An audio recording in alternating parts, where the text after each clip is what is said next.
In 2024, LFL raised the bar for fighting in the Netherlands. 5 events, new champions crowned, legends moving on to the global stage. And the doors to our state-of-the-art LFL studios opened wide to the world. Now the journey reaches its final chapter for 2024. One more night, one more stage, one more chance to make history. Ladies and gentlemen, we welcome you to Levels Fight League 15.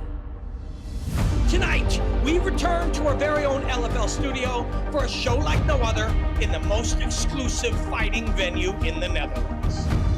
In the main event, heavyweight gold is on the line as the reigning champion, Moreno Kacapor, stands firm at the summit, welcoming Karim Aras, who is ready to storm the mountain and claim what he believes is his destiny. And in our co-main, it's a clash of warriors for the welterweight crown. Andreeas Binder, former lightweight champion, seeks to reign again. Standing in his way is Melvin van Suijdam, hungry to prove he is the king of the division. But LFL 15 isn't just about titles, it's about opportunity. From rising amateur talent to international stars, this card brings together fighters from 12 nations united by one goal: to leave it all in the LFL cage. This is the culmination of an incredible year, a celebration of heart, grit, and the relentless pursuit of greatness. This is LFL 15. Strap yourselves in, my friends, and remember, if it ain't Dutch, it ain't much. There's levels to this. Enjoy the hostilities, my friends. Welcome, viewers around the world, to Levels Fight League, the new home of Dutch MMA.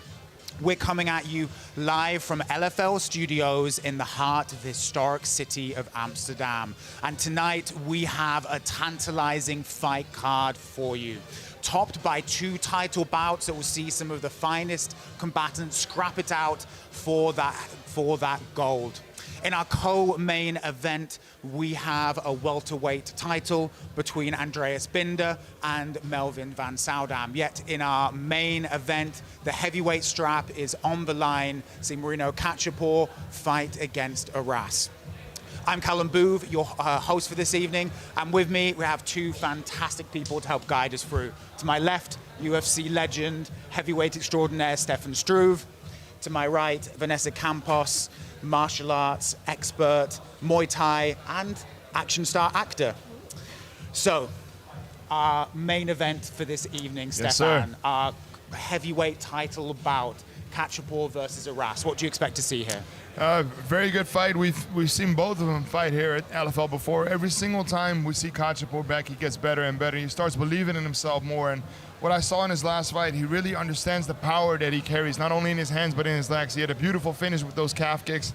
And up for another really good fight against Kasim Aras, who we've seen had a really tough fight with Mario Pinto, went 5 rounds with him. So that promises to be a banger. And what do you reckon? Is it going to go to the decision? Is it going to get cleared out first? What's You your want the go short answer or the long answer? Whatever you this feel, one is not brother. going to go to a decision. That's great. And Vanessa, our co-main event for the welterweight title, Van Suijdam versus Andreeas Binder. What can the audience expect there? Oh my gosh, guys, I am so excited for this epic fight. I mean, both fighters are heavy grapplers, so expect some elite grappling tonight. Melvin, the current LFL welterweight champion. Oh my God, that's gonna be a powerhouse. And we also have Andreeas Binder, the Irish challenger, guys, a judoka practitioner. I mean, what's not to like? Watch it now. Yeah. Judo versus judo. Yes. We'll see whether that cancels out to nothing or just keeps going on. Woo.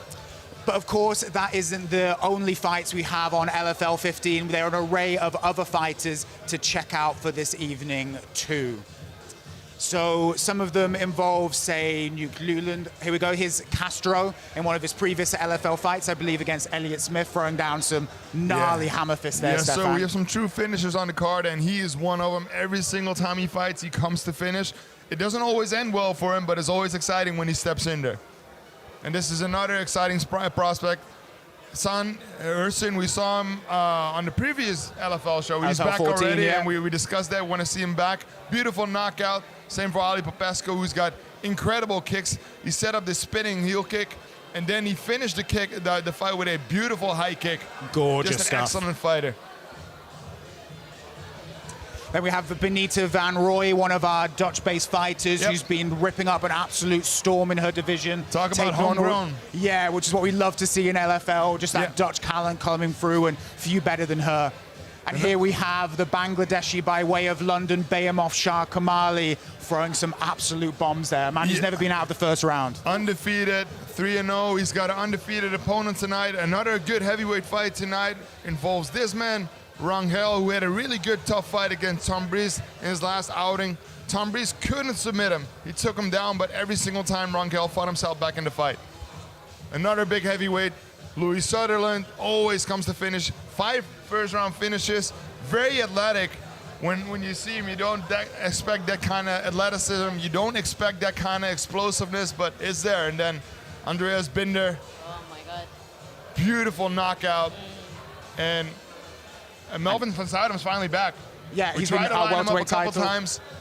The last two outings didn't go through. Now he's back to defend his title against arguably the best opponent of his career. Can't wait for that one. And here we go, here's Aras against Pinto. Mario Pinto recently signed by the UFC after an appearance on Dana White's Contender Series. Yeah. And you know, that was a fantastic fight. And When here's- Aras gets a hold of your legs and he gets his hips around beneath you, you're gonna go up. Aras Airlines, and then Or this run away. man just getting better and better and better every single time. The Kung Fu Panda, you know, looks deceived, but this man, very good fighter. That's it, and this will be his first time defending that heavyweight strap for LFL, which is terrific. So, we're very close to the action kicking off now, but before we begin with the LFL 15, let's have a look to the future with LFL 16. February 16th will be our next event, so make sure you go to LFLMMA.com, LFL MMA on all social media platforms to find out information about the event and when it's going to happen. So before we truck on and get to the fights, let's have a quick reminder of everyone at home of the rules and what we can expect tonight. So the non-championship bouts will be 3 rounds of 5 minutes, championships 5 of 5. No kneeing or kicking to the head of a grounded opponent, no strikes to the back of the head or holding the fence or gloves. Judges are going to score this fight on the effectiveness of striking, grappling, aggressiveness, and control the fighting area. There'll be no throat strikes, no spiking onto the neck, penalization of outstretched fingers, and no stomping of a downed opponent. So, without any further ado, Stefan, Vanessa, I think we're ready to kick off LFL 15. See you all very shortly.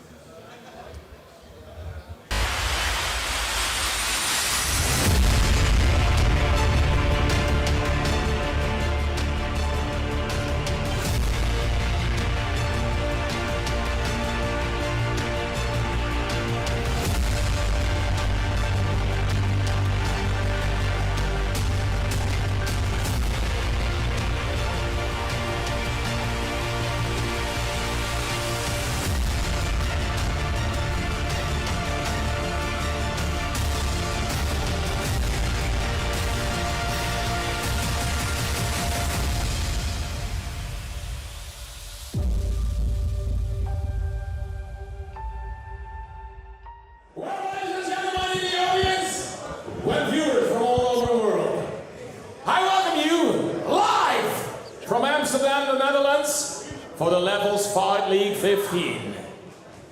The first LFL fight of this evening is in the middleweight division. Fighting out of the blue corner, France Jimchi!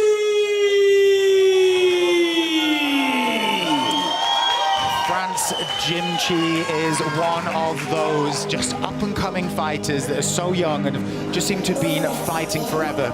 So Jimchi started kickboxing at 15 and swiftly afterwards fell in love with BJJ before combining those two elements into MMA. majority of his wins so far have come via submission. And Stefan, as someone who's was a little bit of a submission specialist himself, how does that work when you start to take the BJJ into an MMA context? It's a lot of fun, actually, if you ask me. And 75% of his wins are by submission, as you say. I always loved the feeling when you had something locked in and you knew you were going to win the fight, but it wasn't stopped yet. It's for me, that was the best feeling, the best setup. Like get the triangle choke, get the dart choke, get it locked in. You know you're gonna win, and then just enjoy that as much as you can. And there's just that short countdown coming down before. You see the referee coming in. He's looking closely, and then there's that little tap. He's like, go. The best feeling.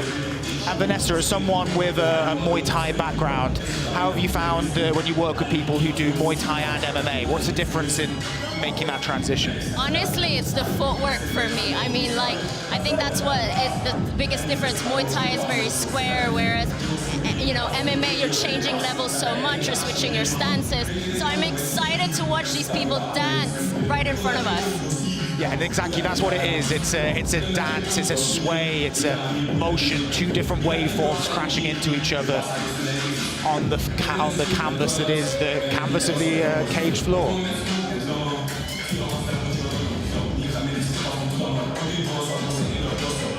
Obviously, the officials doing the final checks for Jimchi as he does a rather aesthetic little roll into the cage.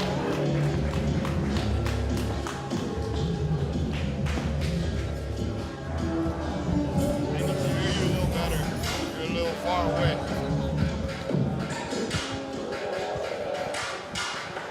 When then his opponent fighting out of the red corner, Brit van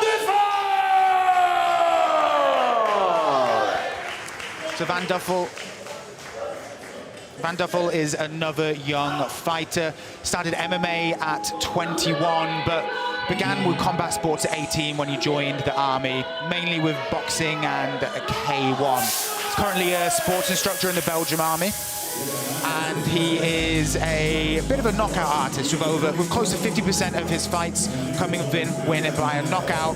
And this is the interesting part, about 50% of his fights he's lost by submission. So Stefan, we have a little bit of a back and forth between Jimchi, who's a submission specialist, and Van Duffel, who's a bit of a knockout artist, and in his past appears to be a bit susceptible to being submitted. Yeah, it's always fun when you get a style matchup like that.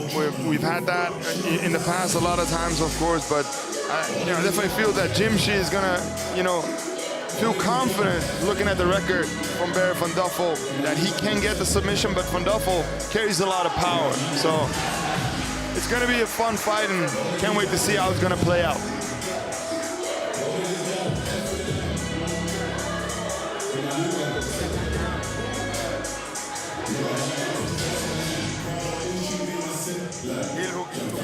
Here we go. We have the Jimchi, 5 years, the junior of Van Duffel. Similar height, but Jimchi has a serious reach advantage. When introducing first the man fighting out of the blue corner. 20 years old. He stands in at 6 feet, 6 inches, 185 centimeters. 84.4 kilograms. He's from the Netherlands. And he's representing Bataille Gym. He has a record of 10 fights, 8 victories, 2 defeats. Baby Dino, France, Jimchi!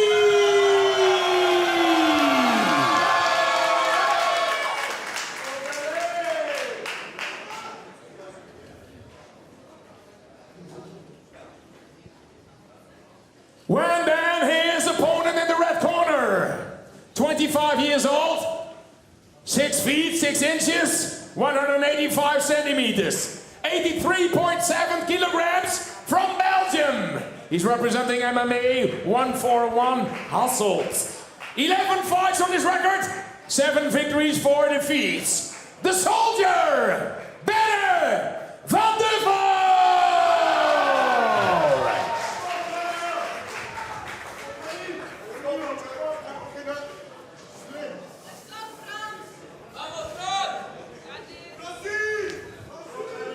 The referee In this fight Okay, guys, you know the rules. is Daniel Fight Sharifi. clear. Listen to my comments all the time. No question. Stand up. Step in, please. Here we go, the very first fight at LFL 15, Jimchi versus Van Duffel, a middleweight bout. Judge. Time. Fight is ready. Let's go. Jimchi in the blue trunks, Van Duffel in the white. Immediately Van Duffel looking to take control of the center of the cage, pushing Jimchi back. Jimchi switching stances at all times, and that first takedown. Good job by Jimchi to use those long arms to get a hold of the leg, and now he takes the back of Van Duffel right away.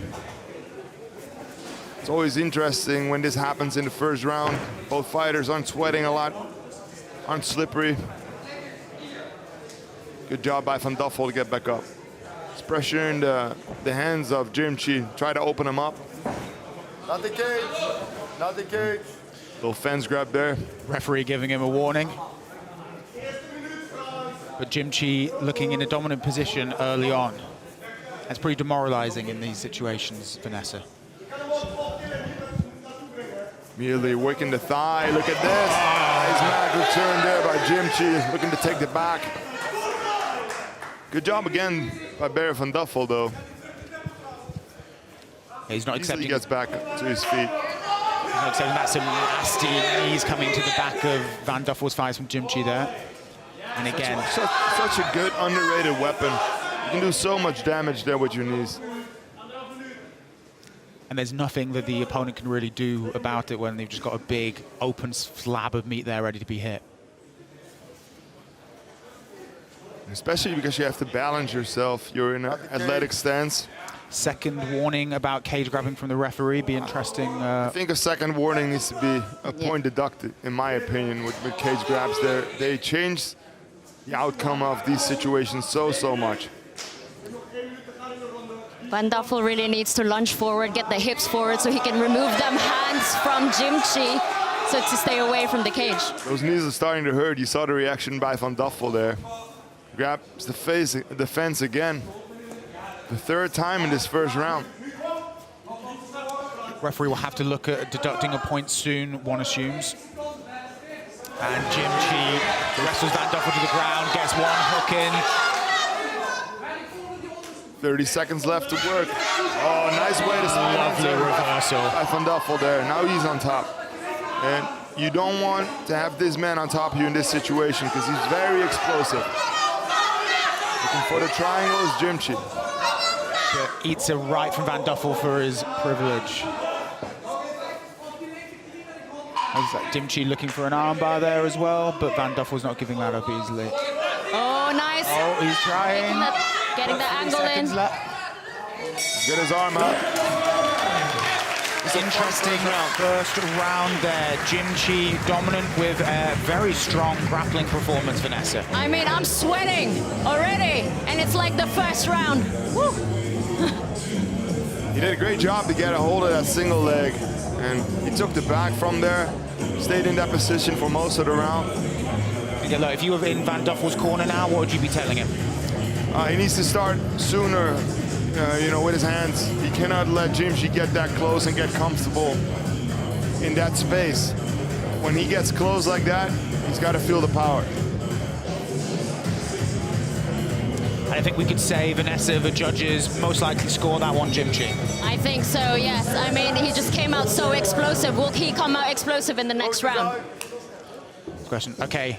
Second of 3 rounds. Jimchi in the blue shorts, Van Duffel in the white. 3 minutes in this bout. Nice, low kick. A good calf kick there. Ooh, teep. Oh, nice overhand. There's a shot by Jimchi again. Got a hold of the single leg. He's really good with that. We'll see if Van Duffel can do anything to get out, but Jimchi gets the takedown. Now he's on half guard. Van Duffel is looking to get his leg in the triangle position, but then he needs to get his bottom leg out as well, and that's a real issue in this position.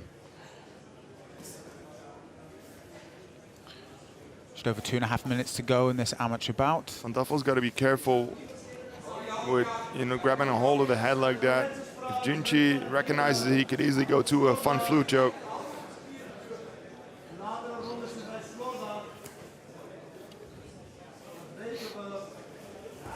Trying to use the fence to get back to his feet. Good job by Jimchi to keep a hold of the bottom arm. Yeah, his shoulder pressure is so good and so scary to watch from here. Looks like Jimchi might have had a little hit on his nose. It's bloodied it at the moment. You can see some claret on the chest of Van Duffel. Nice. Going for guillotine here. There we go. See if you can do something with it. Trying to create some space. There we go. Let his hands go, but Back to that shoulder pressure again. Van Duffel's trying to get his back up against the fence, use it again to get back to his feet. Good job though by Jimchi to get back on him, put his weight on him. Now it's Van Duffel getting back though. He's got his hips underneath him, his knees underneath him. It's a good job, but there are those knees again by Jimchi. And that isn't a walk in the park, receiving some of those big knees to the thigh. Jimchi was trying to lift him up again, but Van Duffel was pushing forward and making it really heavy for him. He'll knee from this left.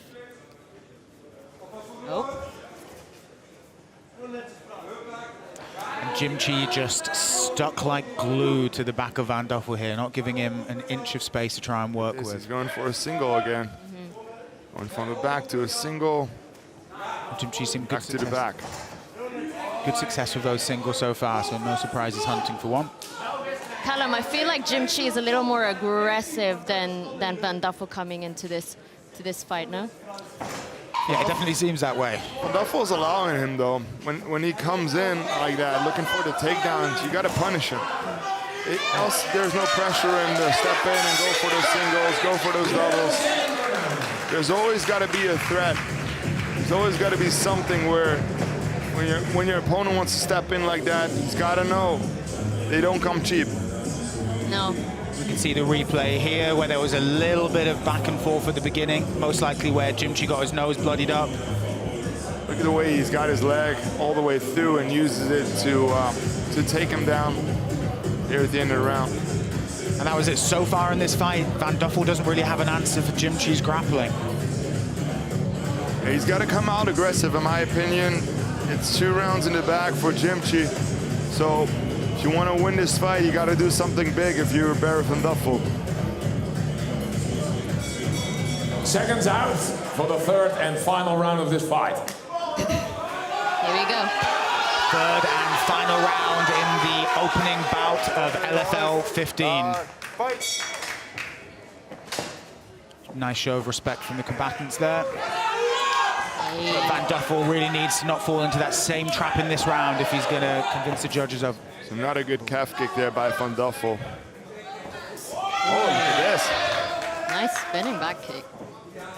Oh, and again. There's that simple. Beautiful takedown. That's a takedown of the night already. Yeah, that was so beautiful. Wow. Nice job, Jimchi. He helped him do a somersault there. Now, how nice of him.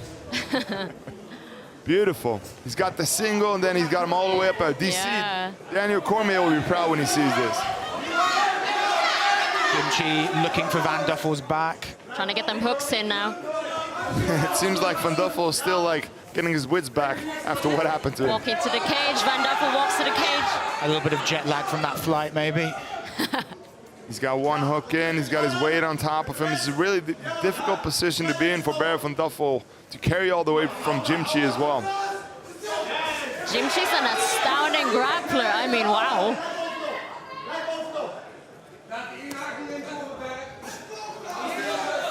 Nice. Almost reverse there from Van Duffel, but Jimchi guided him back into that cradling position. There we go. Good job by Van Duffel to turn into him. Jimchi trying to get back on the back. There he locks up that body lock now. And he's got it on the right side. He's got his foot up. Beautiful. He can apply a lot of pressure here on Barry van Duffel's. Van Duffel switched it, so it's harder to get that choke arm in. I mean, once you have the... That could be it. Oh, it's against the jaw now. He's got to go palm to palm and get his elbow underneath him. Oh, it's going to be really difficult. Lovely work by Van Duffel. He's got a minute left to work. Jimchi hunting for that submission now. It's really difficult. Oh, look at that. Nice escape from Van Duffel. The way Jimchi controlled the arm, though, and kept him close to him. Beautiful job.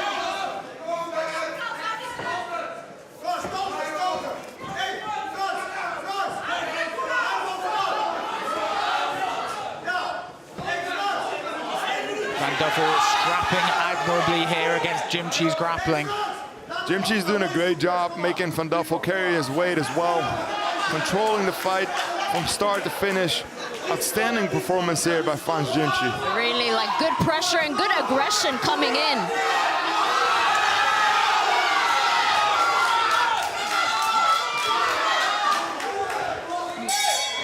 The end of the third round, the end of this fight. What is most likely going to be a resounding victory for Frans Jimchi. A grappling masterclass, really, by the 20-year-old. That Van Duffel really didn't have much of an answer to. Yeah. All 3 rounds in the bag for Frans Jimchi there. And the crowd is going wild. Here's that single leg that Jimchi hit multiple times, and that huge slam took Van Duffel around the world.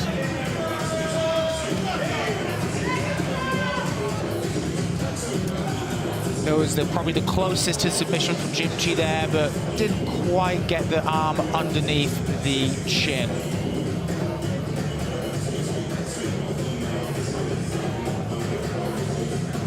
Fantastic performance from Jimchi, only 20 years old, Vanessa. So young, I mean... Unbelievable. Beautiful ground control. I mean, look at him. He looks so relaxed. After 3 rounds of that sort of exertion. Trying to share a drink. Nice performance. The world is his oyster. Well, ladies and gentlemen, first of all, a big applause for both athletes. Frans Jimchi and Benita van Duffel. Well, after 3 rounds of 3 minutes, we've counted the points, and the winner of this fight is the man in the blue corner, Frans Jimchi.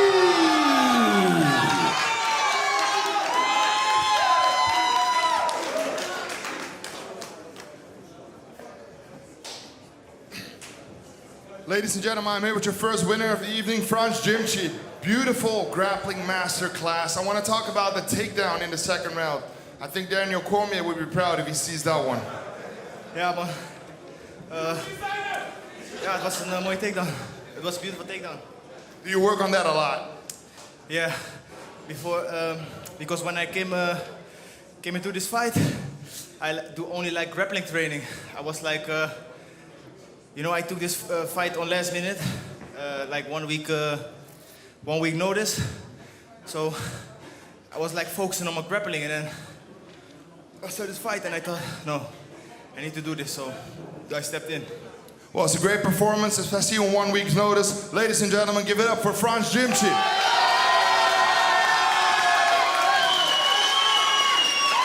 Fantastic performance from Jimchi there. 20 years old, really just showing the quality of fighters coming out in the MMA scene today.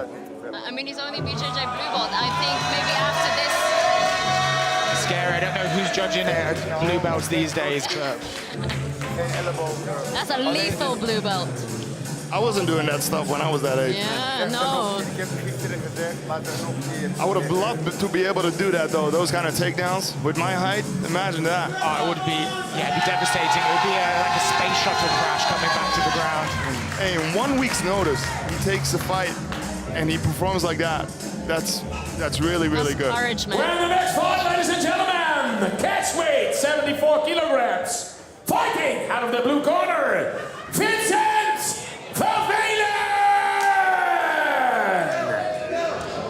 So Van Veelen originally played rugby when he was 10 before transitioning to MMA as a 13-year-old.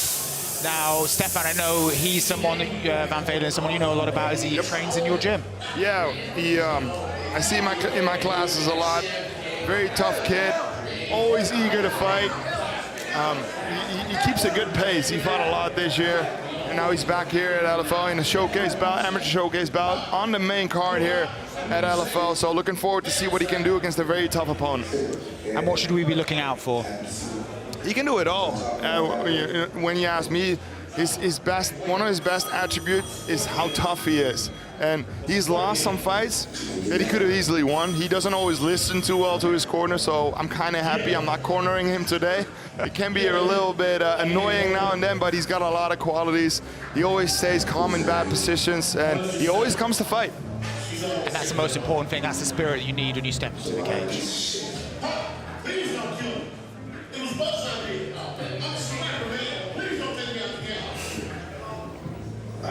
Well, then his opponent in the red corner, Wouter van Bussel! Van Bussel is another young Dutch fighter. 21 years old, again started kickboxing at 15, moved to MMA at 17, and was inspired by the movie A Prayer Before Dawn to become a fighter. Here's another blue belt BJJ practitioner, Vanessa. Maybe we'll see some other crazy moves. Oh my God, I don't know what water they're drinking down there with all these BJJ blue belts, because it's beyond me. Especially, yeah, Van Bussel is a bit of a submission specialist as well, with 63% of his wins and coming via that method. We just talked about it in the fight before this, but blue belts nowadays, the level is so high, you know? Imagine these guys with 5-6 more years of training. It's scary. Man. He comes from a really good team, Sport Fishing Honey Badgers. He's got Agus Adari in his corner, who's fought for the Cage Warriors title, who's fought for Octagon. So he's got a lot of experience in his corner, and he's got a really good record. He's got the Cage Warriors Academy lightweight championship belt. Very experienced fighter already at this young age.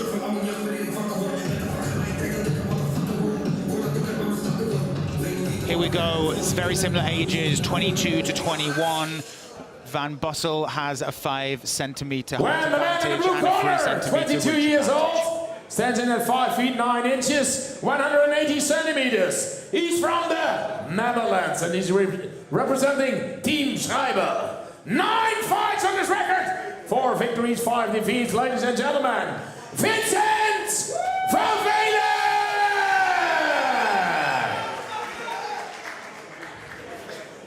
His opponent in the red corner, 21 years old, 6 feet, 6 inches, 185 centimeters. Also from the Netherlands, and he is from Sport Vision, Honey Badgers. 10 fights on his record, 8 victories, 2 defeats. Voodoo! Wouter van Bussel!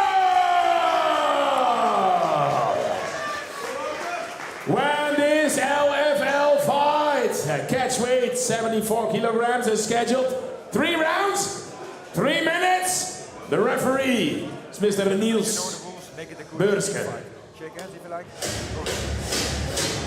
See, our second fight of the evening is ready to go. Another amateur bout, our second and final of them. So we'll have 3 rounds of 3 minutes rather than the customary 5. Van Veelen is in the blue trunks and Van Bussel is in the white. Fight! Here we go. Ooh, nice inside kick. Already a fast pace from these 2 young men. Yeah. It's a feints there by Van Bussel. Sometimes Van Veelen is doubting himself a little too much, and he just needs to let go, especially early on in the fight. When you start doing that, it makes the rest of the fight a lot easier. Nice. Nice body kick from And another one. Van Bussel then. It's a good low inside calf kick there by Van Veelen. Strong jabs from Van Bussel. Hit Van Veelen coming in.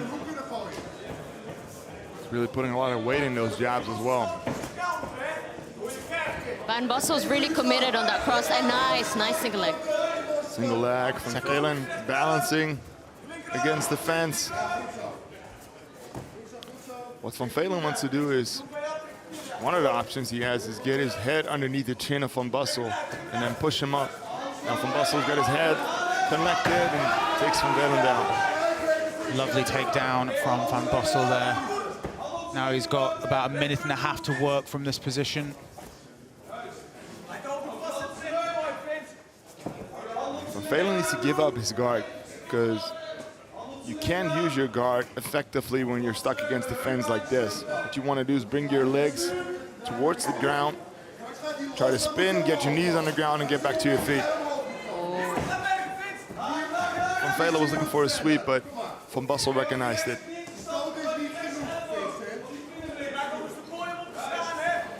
Van Bussel is like out for a kill, man. Like you can see in his eyes, like that rage. Van Veelen is looking to push away the hips, but those hips are strong and heavy.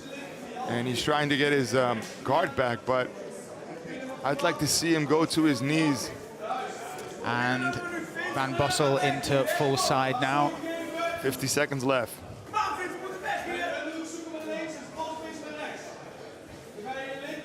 Just some time to work. We'll see what Van Bussel wants to do in this position. Van Veelen looking like he was trying to sweep, but not going to work. Darce choke here by Van Bussel. He's got it locked in. Can he finish it? Oh, that's tight. Could be it. Oh. Lovely last choke from Beautiful! Oh my God, that was so gorgeous. And you can see what it means to Van Bussel. Absolute elation from the young fighter there with a first round Darce choke of Vincent Van Veelen. Beautiful to see the way he took his time being stuck in a position where Van Veelen was trying to get back to guard. He managed to push into side control, and then he was looking for that Darce. Once the opportunity was there, he got it. Beautiful job done there. That was gorgeous, yeah. Here we go. Here's the replay that Stefan was mentioning where he transitioned into the Darce. Creates the space, and then he's got his arm underneath the neck, locks it in, and he steps them out. It's one of the things you can do when you have it locked in like this. You can either move your hips away and make it very heavy, or you can go to mount and choke them out like that. The good thing is when you lose the choke, you are in full mount. Very clever move, and you can see the speed at which Van Veelen tap shows just how hard and intense that Darce choke was.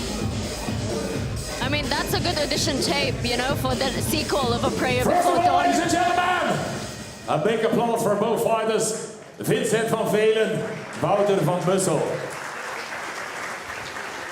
And the winner, by Darce, after 2 minutes, 35 seconds in the first round, is the man in the red corner, Wouter van Bussel!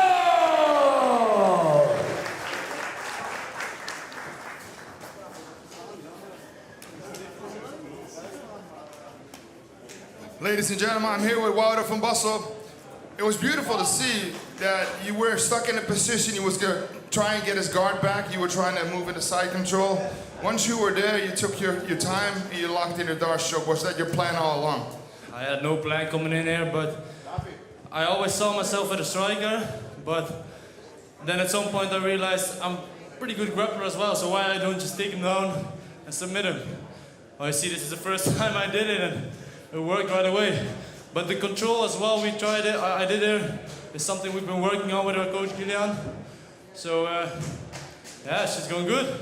Yeah, there's a couple ways you can finish that Darce choke. You can move your hips back, or you can go into mount. It was cool to see that, because when you lose the choke, you still have mount position. Yeah, I didn't really think about that. I just squeezed the fuck out of him, man. That's all I thought tonight. That always works. Thank you. Ladies and gentlemen, Wouter van Bussel. There's a very promising future ahead for that young man. Only 21 years old and already an incredibly well-rounded MMA fighter with 11 amateur fights on his record. Well, now, ladies and gentlemen, it's time for the welterweight division. Fighting out of the blue corner, Jeanderson Castro!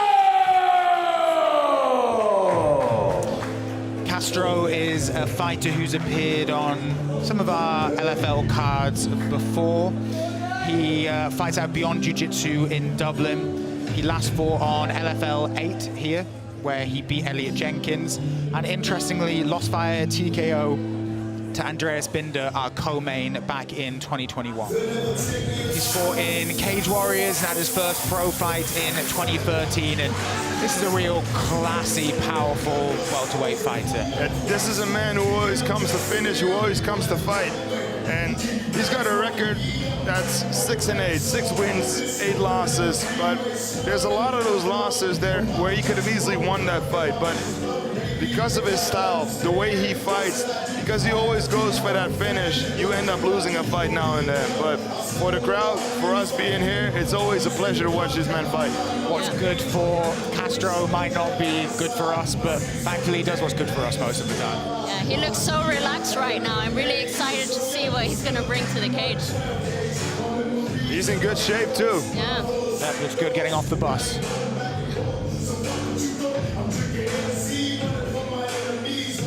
And I'll always be a fan of anyone who uses a little bit of Biggie in the back. I hurt myself today to see if I still feel. I focus on the pain. When then here's opponent fighting out of the red corner, Can Hircin! Can Hircin is one of LFL's rising stars. If anyone didn't catch him at our last event, LFL 14, he burst onto the scene with one of the knockouts of the night. It was an incredible strike from this 19-year-old. It wasn't just that strike. The way he dealt with positions, how calm he was in the fight, it's a great thing to see, especially at this age. He's a great kickboxer. He trains with Kasim, Aras, who's a phenomenal wrestler. So that's great training at this age. And he's got a lot of power. He steps up in competition. He's got a very experienced opponent, but I'm happy he's back already. We were talking about this the last time. When you're at that age and you come out, you know, without big injuries, you want to get back in there as soon as possible. He is back, and we're very happy to have him here. For sure. 3-0, very interesting. Castro, 34. Can Hircin, 19. I mean, there's a wealth of experience here, and it'll be intriguing, this young, dynamic fighter against this savvy veteran coming in. And this undoubtedly is Hircin's biggest challenge in the MMA cage so far. 100%. He's got a 100% finish rate as well. All wins by knockout. Yeah, he's got that huge amateur kickboxing record, multiple kickboxing champion, K1 German champion, European champion, Muay Thai German champion, and 19. It's crazy. I mean, I know his nickname is the Asker, but can he change it to the Finisher? Well, you can maybe... after this. Give him a little bit of a marketing. Why not? Why not? You know, and at this age, with already these accolades he has, but he trains full time. When you're that age and you don't have a lot of responsibilities, you don't have to, you know, pay rent for a big house, you don't have kids. I used to be in that position one day, and it's a very good spot to be in to develop yourself. Sounds like you miss it a little bit, Stefan. Yeah. Yes. But life is great now, but I do miss my old life a little bit now and then. But now I do this with you guys. It's great too. We've already spoken about the age difference between the two fighters. Reach identical, height. Hircin has a very small advantage. Well, introducing first, ladies and gentlemen, the man fighting out of the blue corner. 34 years old, stands in at 5 feet, 10 inches, 179 centimeters. 77.2 kilograms. He's from Brazil.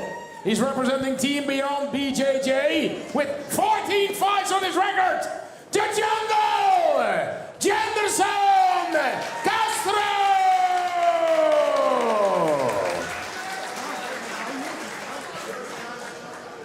His opponent in the red corner, 19 years old, stands in at 6 feet, 182 centimeters, 76.4 kilograms. He's from Turkey, and he's representing KKS Sparta Referee Aachen. just telling us Three professional that fights the on 12 to 6 record. elbows are fine. Ladies and gentlemen, rules. the Esker, Can Hircin!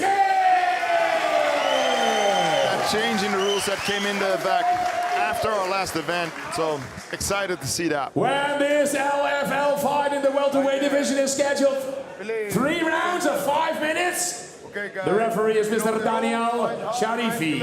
Listen to my comments all the time. No questions. Not glove. Step back, please. And this is our first professional bout, third fight on LFL 15. Fight is ready. Let's go. Castro in the blue trunks, Hircin in the white. Look at Castro, man. He's a tank. Gotta ask him about his diet. Chicken and broccoli, I think. 10 times a day. Ooh, nice uppercut. Good job by Hircin to move out of the way there. Hircin tagged Castro there. Beautiful. That was a beautiful combination. This is where the physicality of Castro comes into play. Physically very, very strong. Look at that. He gets a hold of the leg and puts Hircin down on the ground. Honestly, age is just a number, guys. And both of these guys show that. He's got a hold of the arm of Hircin here.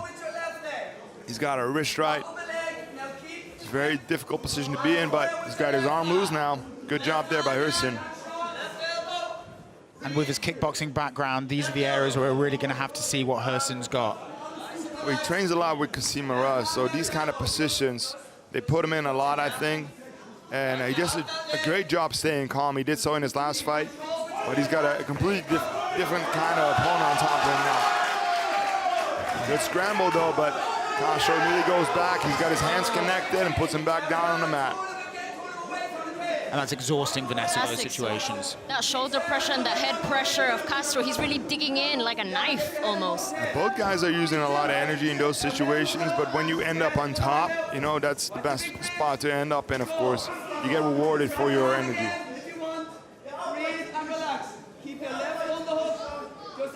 I mean, Castro's pushing Hircin's face down. That's just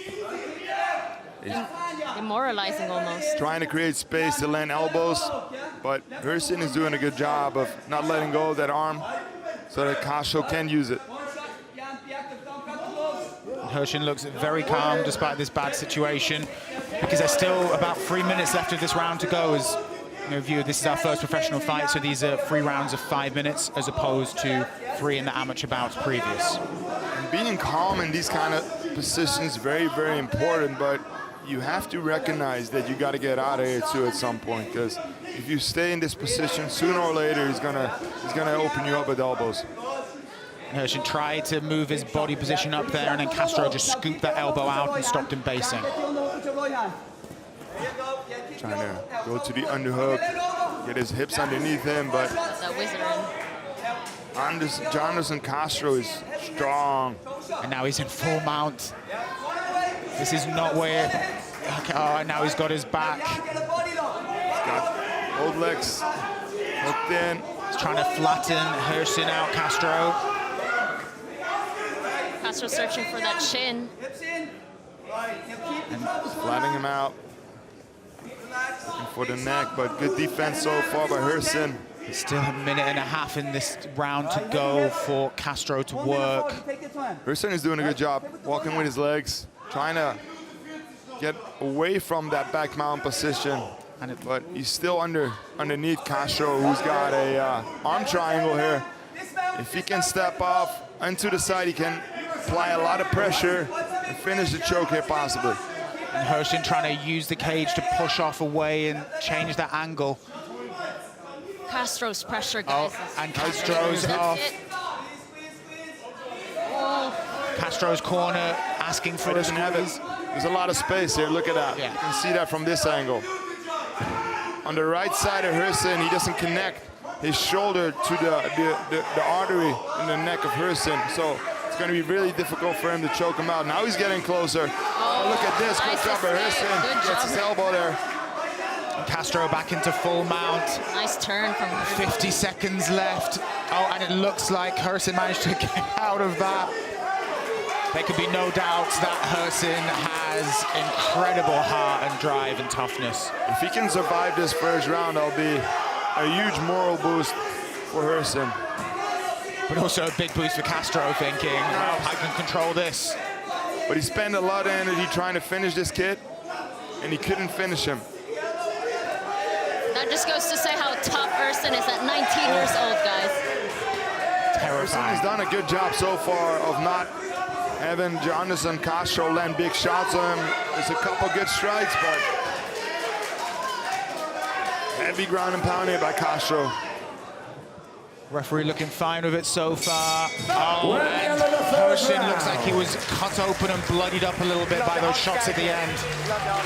But very, very impressive round by that from Castro, Vanessa. That was deadly, guys. I mean, Castro looked so relaxed, but he came out to kill. And Hircin, being 19 years old, gotta give it up to him, guys. I mean, he escaped that. It was so close, but it managed to escape. And there are some of those shots raining down from Castro, Stefan. That elbow might have been the one that actually cut Hircin. Yeah, that was what I was talking about. Staying calm in those positions is a great thing, but you need to get out of this position. If you're stuck in those kind of positions for too long, this is exactly what's going to end up happening. He made the choice, not you. Stop it. Oh, it's over, that's it. Fight's being... Oh, whoa, wow. There is a big cut above the right eyebrow of Hircin. We don't know if that's specifically the reason why the ref has, why the fight has been called to stop. Maybe the doctors got involved. It's above the eye and it looks bad, it looks deep. That's a big gash. So only 19 years old, you know, you only need to look at what happened with the Diaz brothers and how those scars changed their whole fighting career and how much blood came down that, you know, you want to protect the fighter.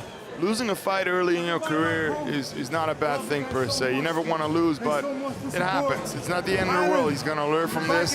He's going to have to work on not getting stuck in those positions as much. He's got a lot of qualities. We'll see him back soon. Better, and this kid's got a lot of potential, so I'm not worried about that. And huge shout to Castro as well, an incredibly balanced, professional, succinct almost performance, just straight to the bone, did the basics very well, showed a huge amount of control, and was the better fighter on the night, Vanessa. Honestly, top shape, like what an explosive athlete. Gotta give it up to him. I mean, again, age is just a number, Callum. Wow. That's what I tell myself in the mirror every morning.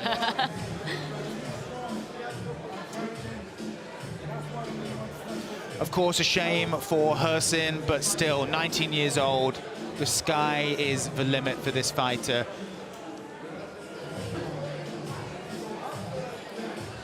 And we'll be getting the official announcement coming in very shortly, I believe. We're just waiting for the official T's to be dotted. Well, T's to be dotted, I's to be dotted, T's to be crossed.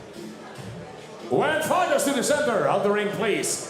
Ladies and gentlemen, first of all, a big round of applause for both fighters, Jeanderson Castro and Can Hircin.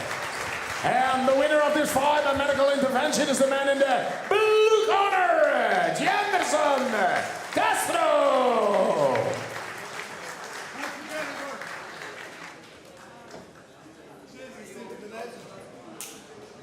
Jeanderson, let's talk about the beginning of the fight. It seemed like he clipped you there. How hurt were you in that position? Oh man, I have to tell you, the kid hits hard. He's actually cracked me up, but it's okay. I just need to find my way to the game plan. My coach here, Owen, fucking is genius. And I knew I have to shoot for the takedown, but he's cracked me well, man. Respect to the kid. Yeah, he's very young. He's got a big future ahead of him. Once you had him there, you kept him there, and you threw the ground and pound, you opened up a big cut. When you saw that cut, what were your thoughts? Did you think you're going to stop the fight because of that? Man, I have to say one thing. I haven't been fighting for months. For people to keep pulling out, running away.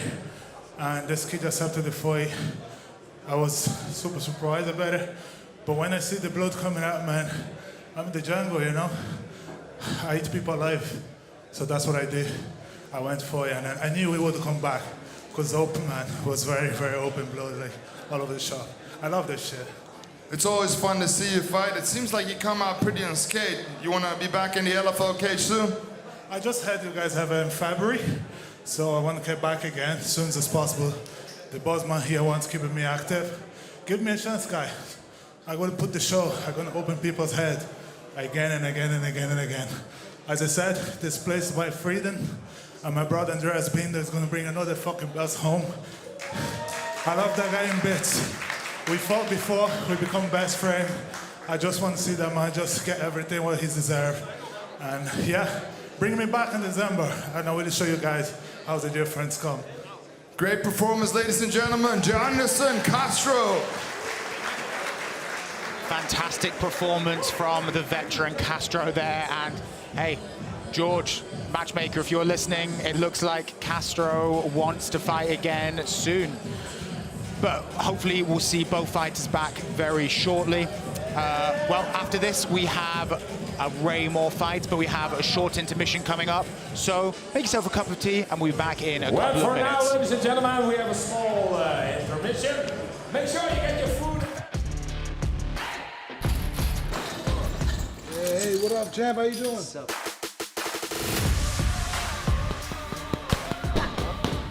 Yeah, there we go. I love it. Speed up your brother. Let's go. Get it, get it, get it. You gotta win. Come on, harder, harder. Come on.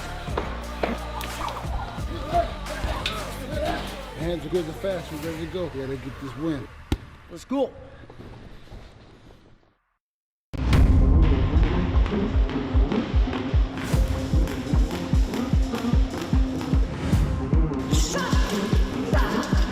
I am Benita van Rooij. I fight at strawweight from Van Bussel Sport.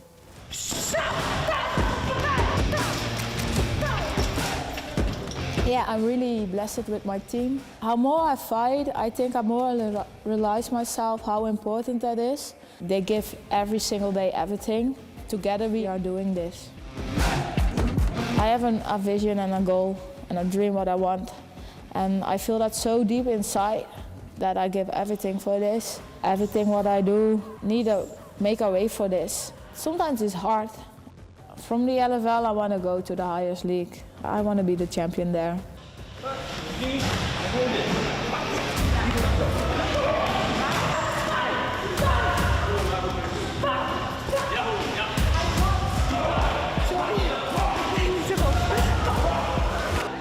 Last year, 3 of the LFL fighters go to the Dana White Continuers. If I get that opportunity, yeah, we're gonna do that. Yeah, I think it's gonna be happen. In the beginning, I was only focused on that. Since I signed with the LFL, I enjoy the road more. After this fight, it will be time for the title. I think I deserve that.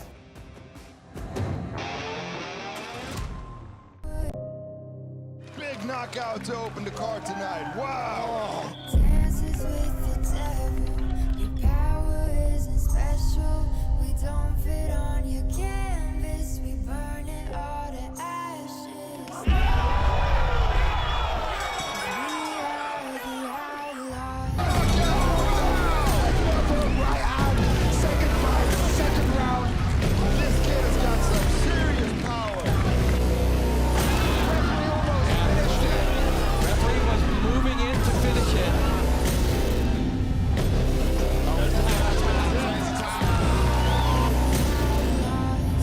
What an end to the fight. What a round. The winner of this fight by knockout is the man in the red corner. This could be it. We keep our eyes on the weak, they know that they targets. Hunting for goodwill, we ain't looking for bargains. And you should say a prayer, ain't nobody praying for you. Cause if I want it, then it's mine, that's what I'm saying to you. If it ain't hard, you better leave. You try and cross me, then you dead to me. Cause I'm in the business of making enemies. And there's a good chance that you may never leave. You feeling comfortable, you should never be. Outlaws come alive in the nighttime.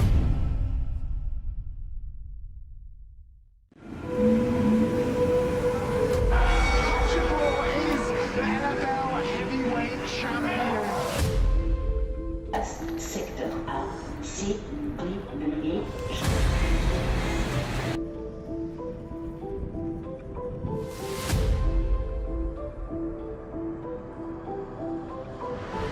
Hey, what's up? It's Moreno. On the 8th of December, I'm gonna defend my title in LFL.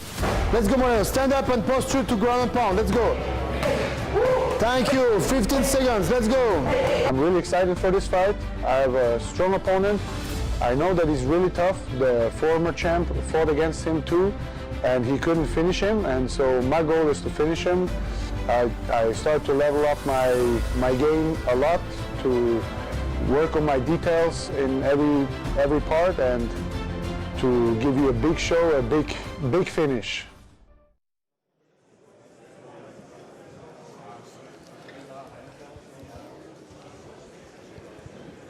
Well, now, ladies and gentlemen, it's time for the bantamweight category. Fighting out of the blue corner, Jimchi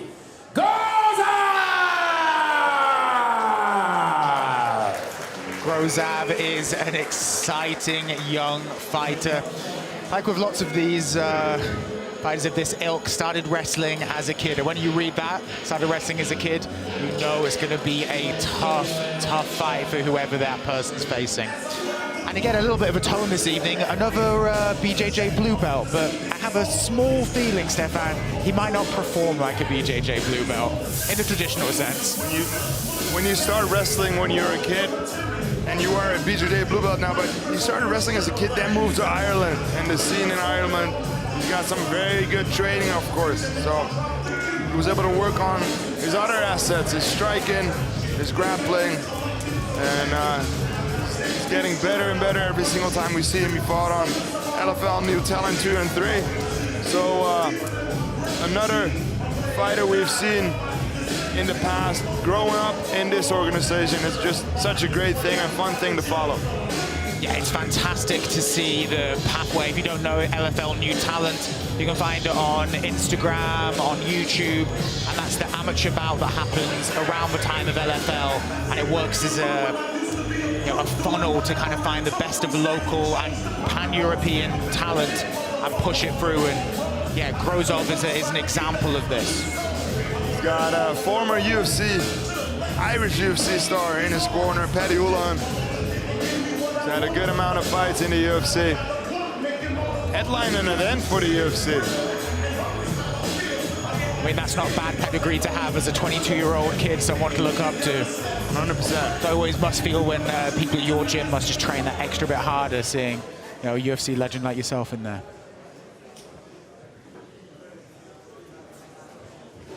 Well, then here's opponent in the red corner, Ali Popescu. Popescu comes almost from a different way, where Groab came from this wrestling background. Popescu comes from kung fu kickboxing, as we saw in some of those early highlight videos, Vanessa, of that beautiful knockout with the 2 spinning back kicks and the final little head kick. I was so thrilled to see that. I mean, I was like, wow, coming from this guy it was just so intense, and he's Romanian, and I mean, they're just so aggressive in the way they strike. Really killer fighters there.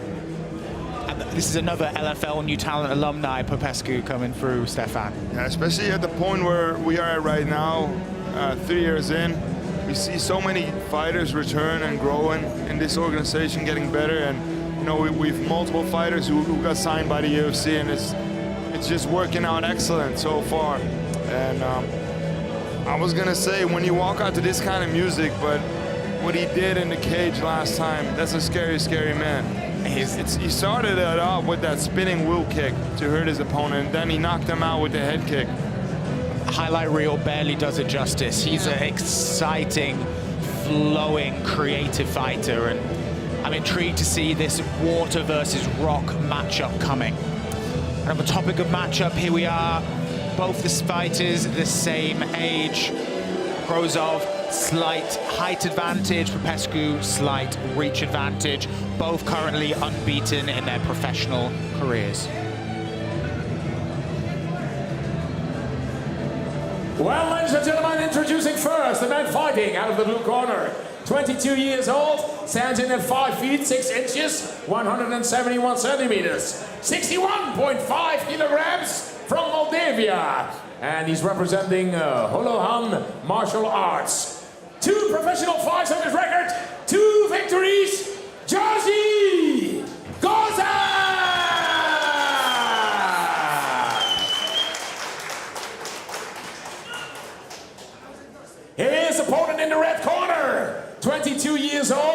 stands in at 5 feet 6 inches, 168 centimeters, 61.5 kilograms from Romania. Ladies and gentlemen, tonight his second pro fight. He's representing Academia Braunschweig, Ali Popescu.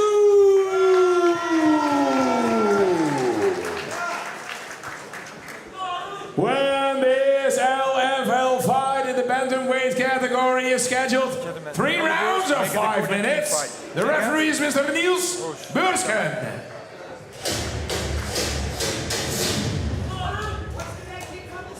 We got our 4th fight tonight. Groab in the blue trunks, Popescu in the white. This one has all the signs of being a banger. These are two very, very talented fighters. Do not blink with this one. Immediate pressure there from Popescu. And Groab will have watched the last fight of Popescu. Knows that his attacks will come from every angle. Look at how quick he is. That body kick to right then, incredible speed. Like, look at that footwork. He's just dancing through that canvas, like, so effortlessly. Switches his stance. Looks for a leg kick, Pesco. Switches it back. Oh, beautiful there. Lovely from Groab. Oh, nice 1-2 from Pesco. Beautiful low kick from Popescu. Very jumpy, Popescu. I'm jumpy. I feel jumpy watching this fight. Yeah, 100%. Wow. Oh, nice! Body kick. Groab grabs a hold of the single and gets Popescu up against the fence. And this is where Groab will want to be. We'll see what Popescu can do, whether he can wheel out of this, or whether Groab completes his takedown. Look at this. Oh, a nice takedown there by Groab. Gorgeous work. Good job there by Popescu to get his hips underneath him, his knees underneath him. He's back up to his feet. Excellent job there. Big knee coming in from Groab. Trying to hook the leg and take him down. Popescu is doing a good job leaning up against the fence, making it difficult for Groab to take him down. Lovely. Again, same takedown, but Pesco springs back up. You can't even really count them as takedowns. Groab is spending a lot of energy. And Popescu is right back up to his feet every single time. Nice inside trip.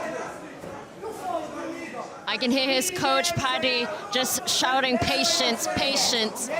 And again. Beautiful. And this one looks like Groab is going to maintain this position. He hooked the leg, and when you do that, you apply pressure with your head. You push him backwards with your head, and you take his leg from underneath of him. Beautiful job done there by George Groab, who's fighting an excellent fight so far. Oh, he's going for an armbar. Oh, my God. Oh, it is a lot. He's got it. He's got it locked in. Oh, he's Plata here. Good job, triangle. Triangle. Transition. Transitions there by Groab. Brutal triangle. Can he get his knee locked up? There he goes. He's got it. Oh, he's got it. And then some big elbows, and the arm is there as well. Oh, look at this. He's with the armbar now. Good job by Popescu. Pesco's defense is well, but Groab is looking in control. 2 minutes to go. Locked in again. Man, he's so vicious. Long legs for the weight class, and he's making the most of that. Popescu's gonna slam him. He's gonna spend a lot of energy, and this could be it. Is he out? No, he's still there. He was about to tap. He's getting close. That's it. Wow. Unbelievable transitions, fantastic grappling, and a phenomenal performance there from the Moldovan. Wow, and his coach is so happy. Look at him shouting for joy, leaping for joy. I want to jump up and down. Beautiful takedowns, great positioning, and when the opportunity was there to go for that arm, he went for it. He almost had it, and then the transitions from the omoplata into the triangle choke. Excellent job done there by George Groab. And Popescu, you've got to give him a lot of credit for managing that defense, but Groab just kept on going and always had something for him in that situation. I know, like, That was one incredible fight. I mean, as the second pro fight of the night. What a knockout. I mean, what a submission artist. Just professional, calm, collected, but with the right aggression to finish it. And then it looks like that was an arm bar at the end that, well, you can never tell in that situation when you have someone triangle choking you and trying to arm bar you. It's hard to know which one. When fighters to the center of the ring, please. First of all, ladies and gentlemen, a big applause for both athletes. Georgi Groab and Ali Popescu. And the winner of this fight, after 3 minutes and 90 seconds in the first round by triangle choke, is the man in the blue corner, Georgi Groab.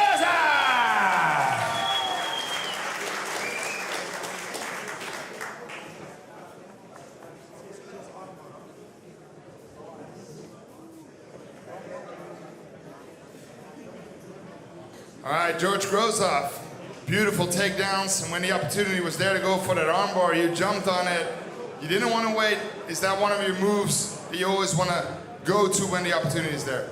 Yeah, I just didn't want to wait. I bring all I have in, just in and out. That's how we do that. So we're no joking around with that. Your opponent did a good job defending. He almost got out, but you transitioned from an omoplata to a triangle choke. Beautiful job done there. Is that something you work on a lot? Yeah, that's basically one of my moves. So I like triangles, and I want to thanks like to all my coaches that guide me like through the whole camp. Have been a great year, and I want to say thank you to Paddy Holohan, Padman Mac, Kasper Bulinc, to Iwan Gerbu, he is in the audience as well. And to the strength and conditioning coach as well, Simon, hi if you see me. And as well to the Tabacaros family for support as well. Thank you guys, without you I'll not be there, so thank you guys. All these people will definitely see you. It's fun to see you back. You fought on LFL New Talent, now you're back here. You probably didn't injure yourself. You want to fight again soon for LFL? Yeah, I don't mind to fight again as soon as possible. I'll take 2 weeks off, and after that, let's go, guys. I don't mind. Let's go, guys. Everybody, Georgi Groab. An incredibly impressive performance there from the 22-year-old Georgi Groab. Sky's the limit. You could really see that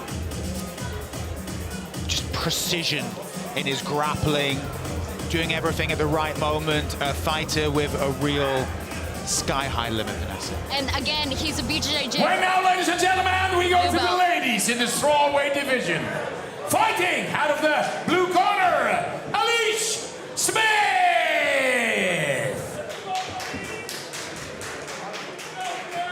Alish Smith, an Australian fighter. Started boxing originally at 19 before moving to Thailand to train Muay Thai. Started 21 with MMA, and she is a well-versed and well-rewarded amateur MMA fighter. She was a state and national blue belt champion, but interesting, one of the first for the tonight, she's actually a BJJ purple belt. So who knows what we've got in store with that level of expertise in the house. She's got Jack Grant in her corner, who's had some excellent fights for PFL this year. Had a really close fight earlier this year in Paris with Abduragimov. And she's got a tough task ahead of her against one of the crowd favorites here in Benita from Rooij. It's going to be interesting to see how she's going to deal with that. 3-2, already a lot of accolades. Won gold medals, bronze medals at the IMAF championships, and it's going to be a fun matchup to watch. When then her opponent fighting out of the red corner, Benita van Suijdam.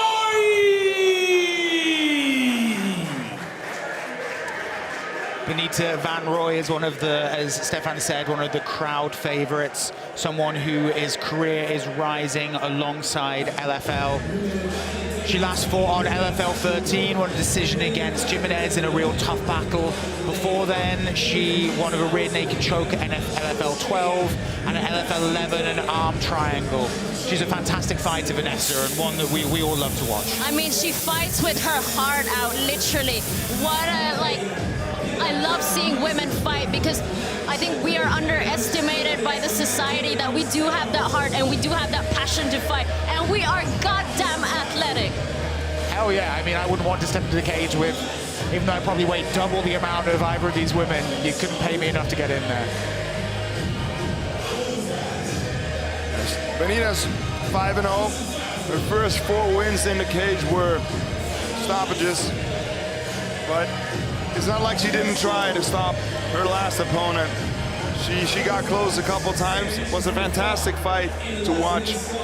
And again, we keep saying this again and again and again. It's so much fun to see these fighters develop, get better, and make their way to the top in this sport. And to see her grow, she's only 26, and we've seen her in the past few fights change as a fighter, evolve, and really improve. And she's still got a left to go in that. As you were talking about that Caroline Jimenez, she came close to finishing. She also got close to being finished as well.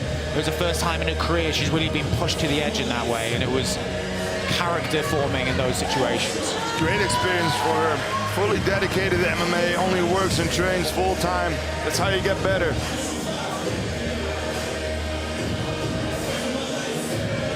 Here we go. Van Rooij, 2 years younger, with a 4 centimeter height advantage, with both women having equal reach. When introducing first the young lady fighting out of the blue corner, 28 years old, stands in at 5 feet 5 inches, 164 centimeters, 52.5 kilograms from Australia. She's representing the Resilience Training Center. 5 professional fights on her record, 3 victories, 2 defeats. Ladies and gentlemen, Alish Smith!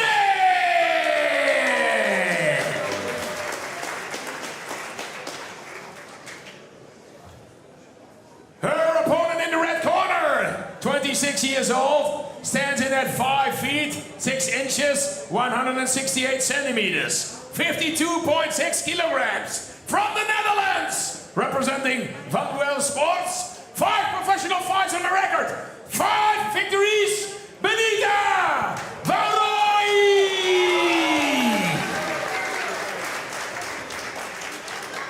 When this LFL fight in the strawweight division is scheduled 3 rounds of 5 minutes.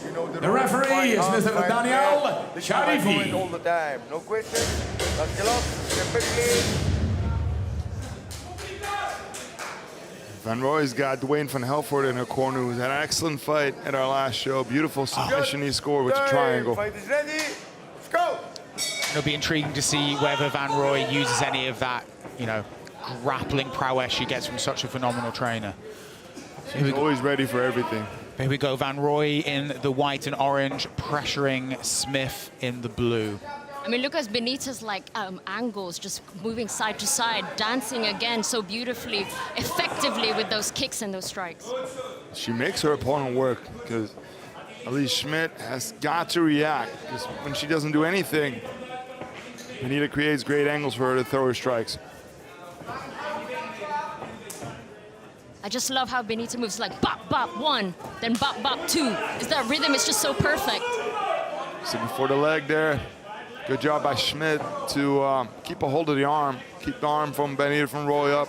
Makes it difficult for Van Rooij to go to the legs. And Smith threw a few uppercuts that Benita van Rooij ate there.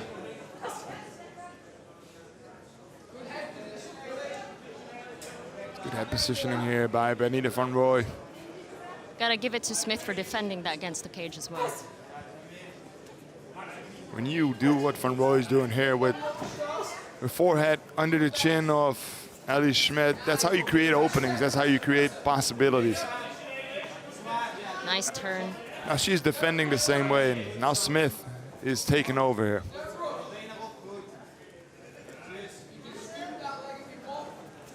It looks like Smith has got her hands locked. Can't really see from this angle.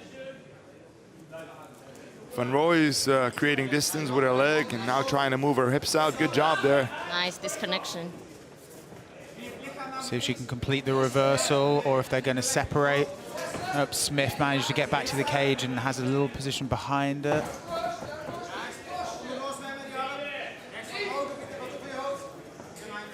Not the cage. Not the cage. And Van Rooij turns Smith. Neither fighter being able to really push their advantage so far in this grappling exchange. But Van Rooij throwing a few gnarly little kicks. Hunting for the leg. Trying to lift Smith here. Now she's got her hands connected and she's going to take her down probably. She goes, trying to get her away from the fence. Looks the leg. Oh, lovely. Oh, but a reverse by Smith. Great reversal there. She used Benita's strength against her.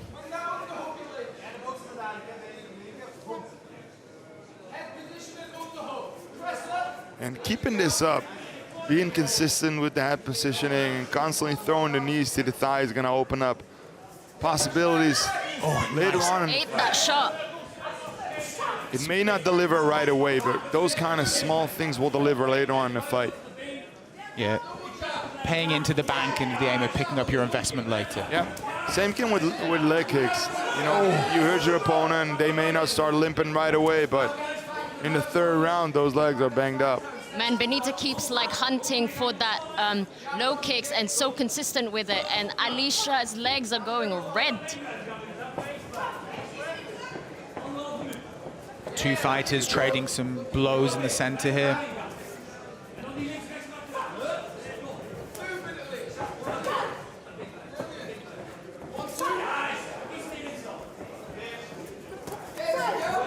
And again in that low kick. And the inside kick now.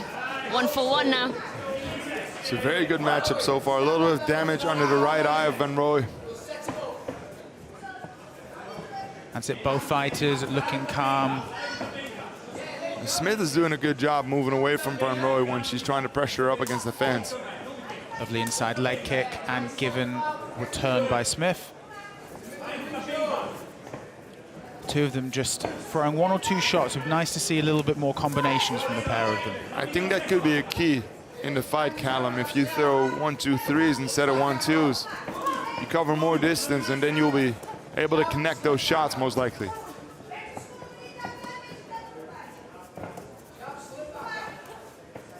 You also don't want to give up too much space though for your opponent to go for takedowns and everything, and very evenly matched. So they were evenly matched in the grappling, and they were evenly matched in the striking. This is an intriguing matchup. It's beautiful to watch, really. Van Rooij made a couple of shots count then, but Smith fired straight back, as has been the narrative of this fight so far. A little bit of what I can do, you can do. Incredibly tough one for the judges there, Vanessa. Oh wow! How would you, if you were a betting woman, how would you do it? As a lover of striker, I mean, wow, like just seeing the way they perform and the way they move, it's just angle by angle, inch by inch. I mean, we saw some cage wall work as well that was just so beautiful to watch. But the fact that they keep like wanting to, hey, I'm gonna hit you now, I'm gonna hit you back. It's like literally what you said, it's like a dance, it's like tango. Rock'em sock'em robots in tango form. Yes. That's it. If you were in Smith's corner, Stefan, what would you be saying to her? Keep on doing the same thing. Move away when she pressures you. 1 second out. Maybe for the second step round. into your punches a little more, because she connected with some good shots, some straight lefts, some straight rights, but she didn't fully commit to those. So if you commit more to those, you're going to do more damage. Second round. Fight. We go second of 3 rounds. Van Rooij in the white and orange, coming out strong, and Smith in the blue. Good jab again by Smith. Both throwing with a little bit more venom now in this second round. Yes. Now, Alish, that was a good low kick. Oh, and Van Rooij shoots in for the takedown, but gets reversed. And we'll see. Smith looks a little more comfortable in this second round.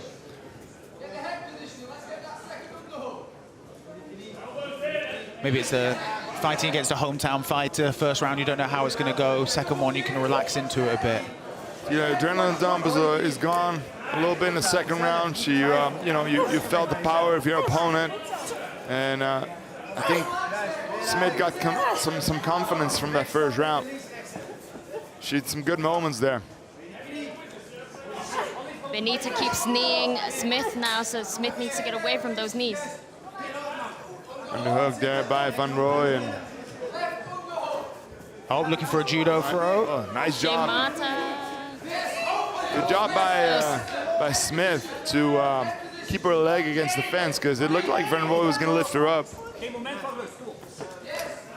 Reverses that knee.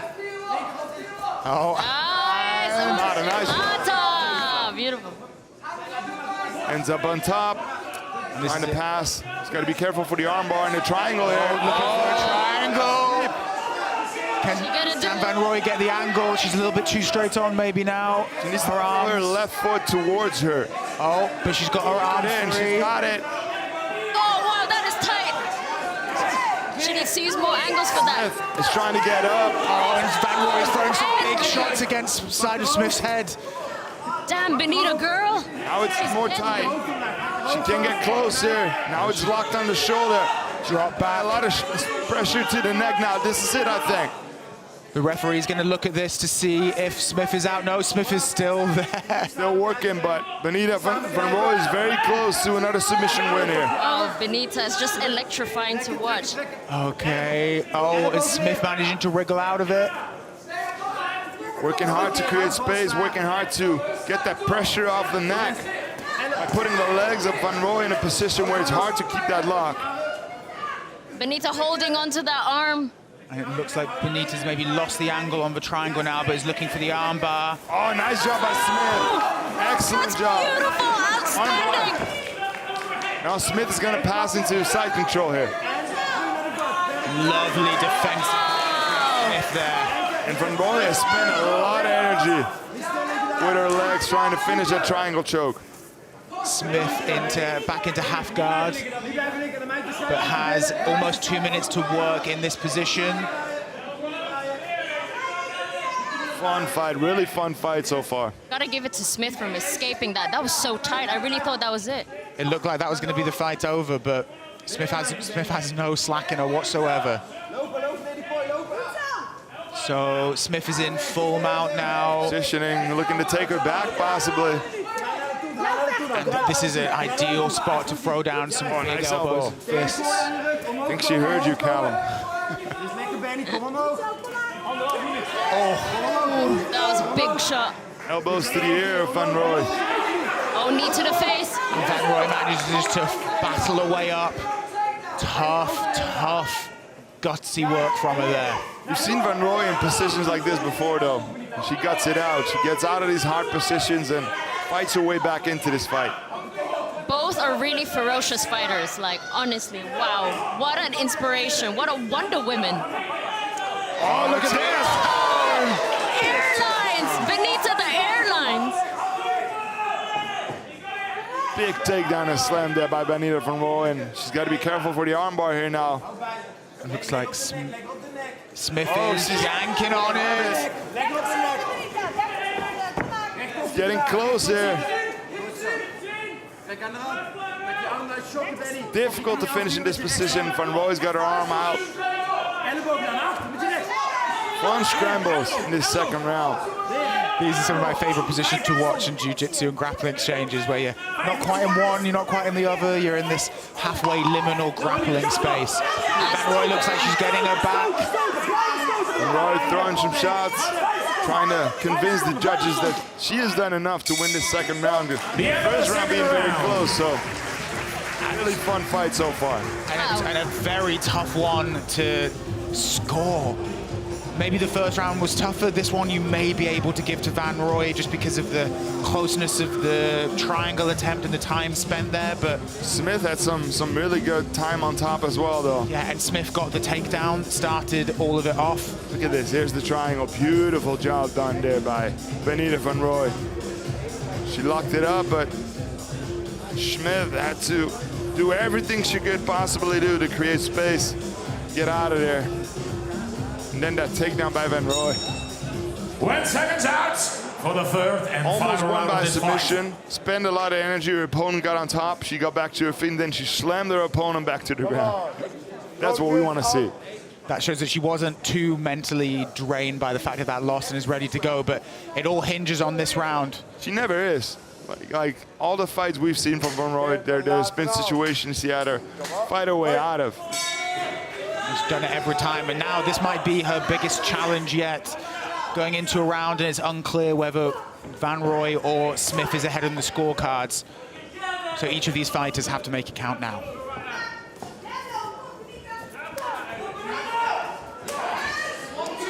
Good leg kick, hitting that outside left leg of Smith, which is swollen. Nice pressuring forward from Benita. Alicia being in the cage now. Nice. I want to see Gonna Benita knee from step here. back. Yes, keep throwing those strikes, because Smith was not enjoying it. She's letting her tee up a little bit here. She's got her hands up, but Van Rooij was able to land some good shots. Benita needs to commit more on that jab.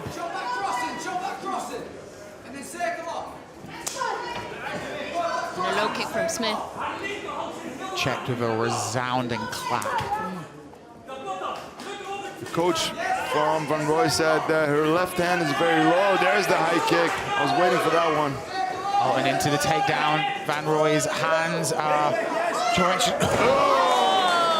Another Benita Airlines. I love the way she adjusted that, because she was going to end up in full guard, and then she was able to get her hips, her opponent's hips past her and slam her on her back. This is a very important moment. 3.5 minutes in the fight to go. Van Rooij is right next to a corner so they can issue instructions. I mean, look at that crazy pressure, shoulder left pressure from Benita going into Alish's cheeks. That was the full amount of it. Beautiful job there. I'm sorry, she's in half guard. Good job by Smith to react, get her leg locked up right there. Now she's gonna take the back. One hook in. Get that hook son. Good job by Smith to roll with her, but now she's gonna get her second hook in possibly. Wow, Benita is relentless, trying to hunt for those submissions. Smith is trying to roll towards her right, and she's doing a good job preventing Van Rooij to get that second hook in. Referee just demonstrating to one of the fighters, couldn't see which, about a foot in the cage. And Van Rooij looking to get that arm locked in. The chin. This is enough. This is it. Can't finish it here, but can she put enough pressure on the neck? Another attempt. It's not tight enough. It's not under the chin.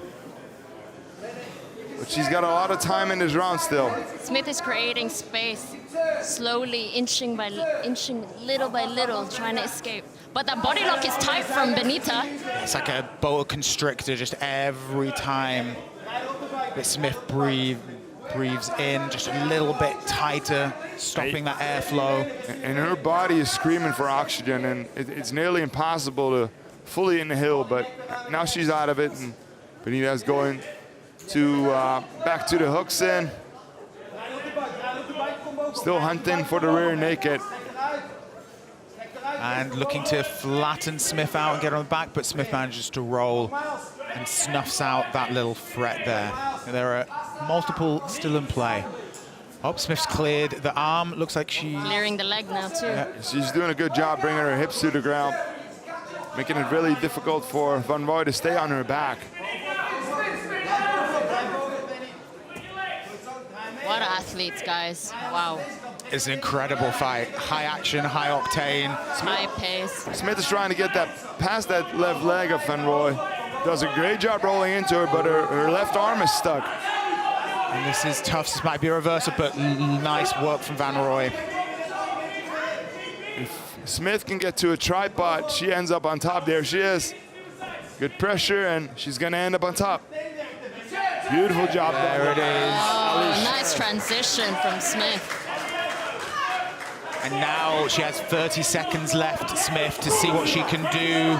She's going to an anaconda position, but looking for a Nice sprawl from Benita. Smith's attempting another takedown. Beautiful. Oh, but Smith manages to gut through it and complete the takedown, which with 15 seconds to go is important. Beautiful elbow right there. Wow. Very close fight. I'm happy I'm in this position. Knee to the face. And the two are throwing down in this last couple of seconds. Oh my God. Wow. Put an end to the fight. Two warriors, man. Wow. Wonder Women. Incredible performance. The pair of them leaving it all out there. Had a bit of everything. We had slams, we had grappling exchanges, we had near submissions, we had shots. Fantastic. A real smorgasbord. Amazing. Action. I was saying I'm happy I'm here behind the desk and not having to judge this fight because, man, this is a very tough decision. Here's the slam in the final round from Benita van Rooij. Got it to side control, then she spent most of the round from there working on that rear naked choke. It didn't quite sink in, but you can see how close it was there. Smith's face turning red with the strain. And here's that final takedown. Benita van Rooij, fantastic sprawl, but eventually Smith powered through and managed to finish that takedown. As Stefan said, Vanessa, glad we're not in the judging booth right now. I mean, what a performance from both athletes. Like, incredible warriors. But seeing what MMA really is and inspiring all the other women internationally, globally, they both got to be proud. Unbelievably.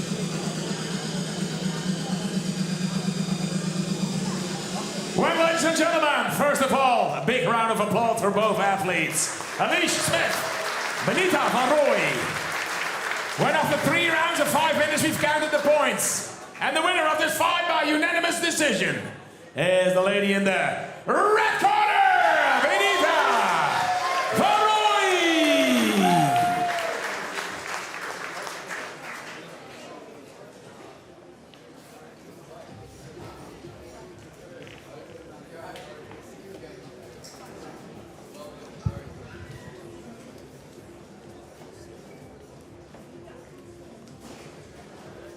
Benita, it seems like it's impossible for you to be in boring fights. Yeah, you know, this was a hard fight. I think not my best fight. I train a lot, but here it was a little bit different. But I'm really happy and proud of my team. They gave everything in me, and I give everything. And thank you very much for all the support. And LFL for giving me the chance to fight. Give me really good opponents to test myself. I will be back in the gym, work on my skills. You do get better every single time. I want to ask you, when you locked up that triangle, you did a great job locking it up. How tough was it for you to deal with her getting out of that? Because you spent a lot of energy trying to finish that, it looked like. Yeah, but if it there not work, I can 2 things do. I can think, oh, cut. Oh, sorry. Sorry. It's different in English, don't worry about it. And not keep going. And I need to keep going because I don't win this fight. You always keep going. You always see that. 4-0 under the LFL banner. What's next for you? I think that maybe the belt or something like that, but give me a fight. The belt or something, is that something we want to see? Benita van Rooij fight for the belt here. Ladies and gentlemen, give it up for Benita van Rooij. A terrific performance from Van Rooij. A tough one for the judges, but let's give a lot to Smith as well. She was an incredible competitor and, yeah, an excellent fight. Had a little bit of everything, a roller coaster, and yeah, Van Rooij seemed pretty happy there, Stefan, and kind of out of it as well. Like weirdly, like she'd just done 15 minutes of fighting in a cage. You gotta love Benita van Rooij, man. She's such a warrior, and then when you interview her, she's so calm and like almost shy. She's like, "Did I do well?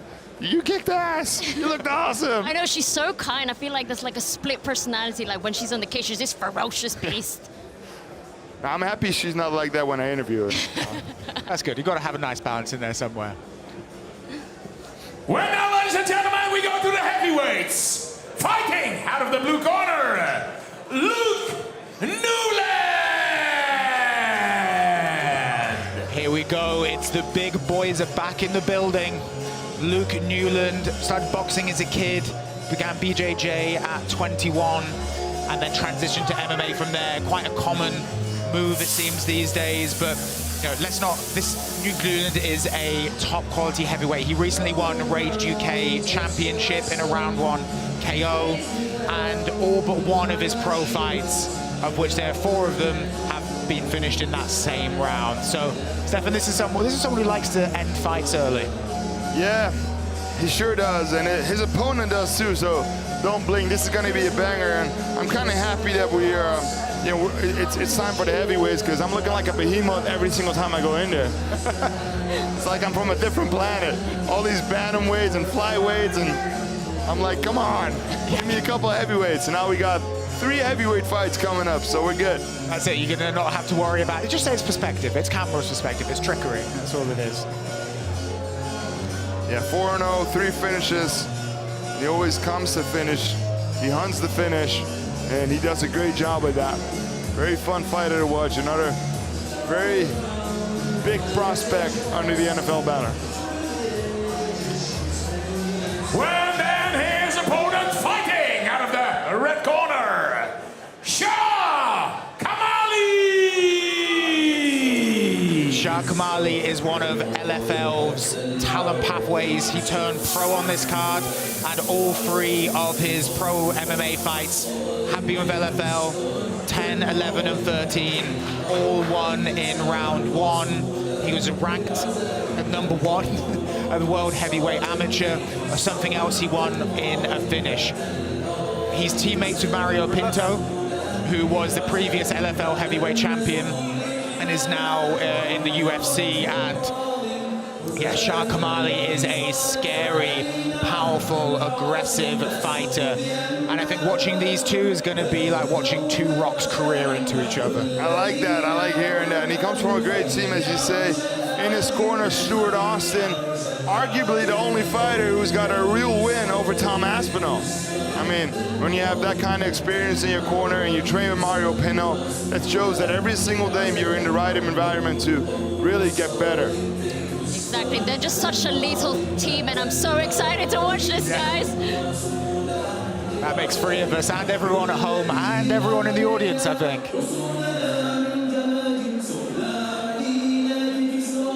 Here we go.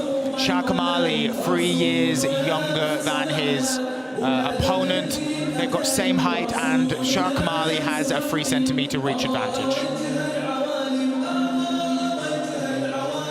Well, introducing first the man fighting out of the blue corner.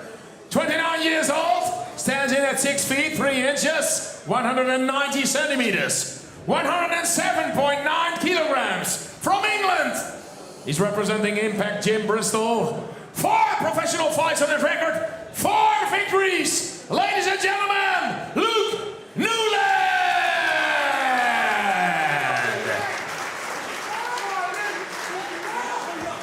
His opponent in the red corner, 26 years old, stands in at 6 feet 3 inches, 190 centimeters, 108.5 kilograms, from Bangladesh. He's representing the Fight Zone London.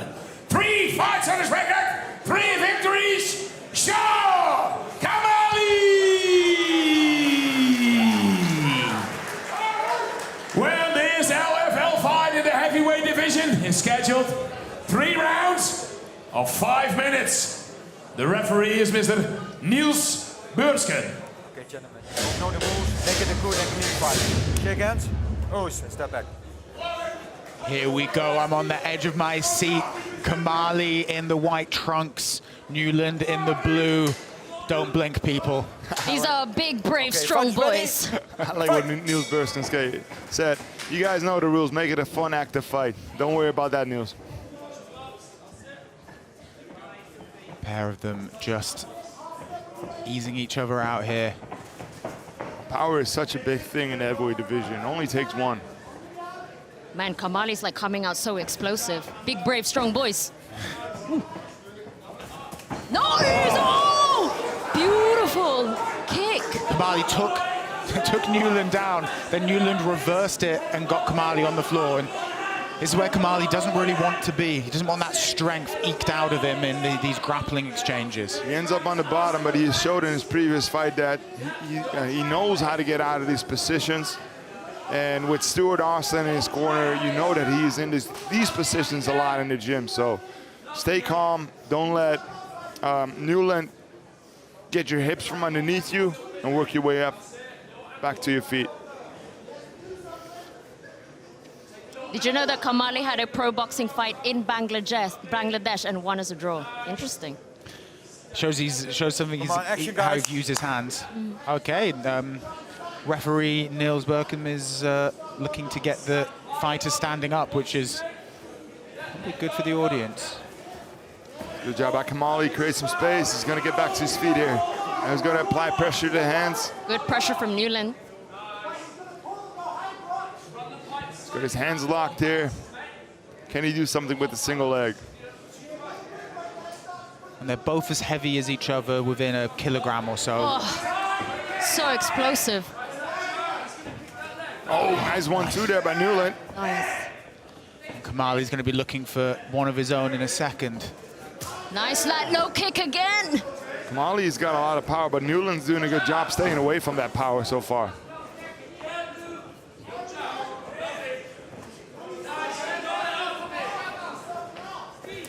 Oh, another one! Oh, that low kick is so scary and lethal. Oh my God! If you guys can hear it at home, it's like chopping wood. Oh, his leg is banged up. Like this fight's close to being over. Oh my daisies! It's like it sounds like a baseball bat being taken to a piece of pork. And you know Kamali. Oh, what a nice high kick! Oh my God! Right coming in. Kamali's he's going to finish this. The poise, the aggressiveness, and the shots from Kamali put her close to this contest in the first round. Electrifying, guys. Big, brave, strong boys right there. He was patient, being in a bad position on the ground, and when the opportunity was there, he unleashed that power of his, which we have seen before. An absolute animal. Oh my gosh, my button just unpopped in my pants. So excited. Kamali threw some incredibly powerful leg kicks there. I'm happy it's you saying that, Vanessa, not Callum. It will be a little different here. All right, I'm gonna go in the cage, guys. Okay, see you later.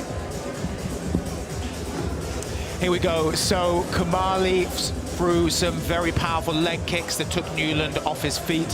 What happened later on in the fight is Nuland was looking for that low leg kick, and Kamali threw a head kick, which maybe we'll see here. Oh no, that was the left. That was the left hook.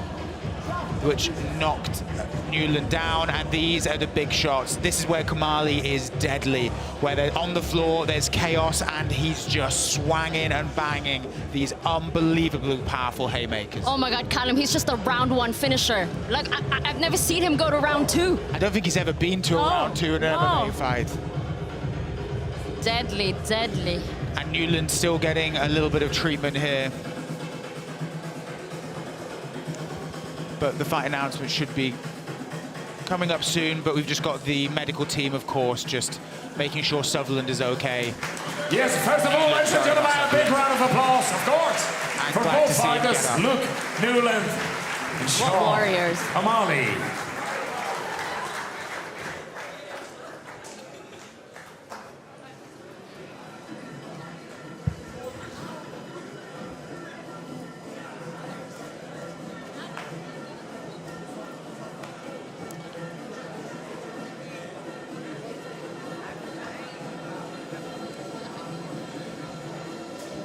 Here we go, the fight announcement will be coming up very shortly. Well, ladies and gentlemen, the winner of this fight after 2 minutes, 42 seconds, In the first round, by technical knockout, is the man in the red corner, Shah Kamali!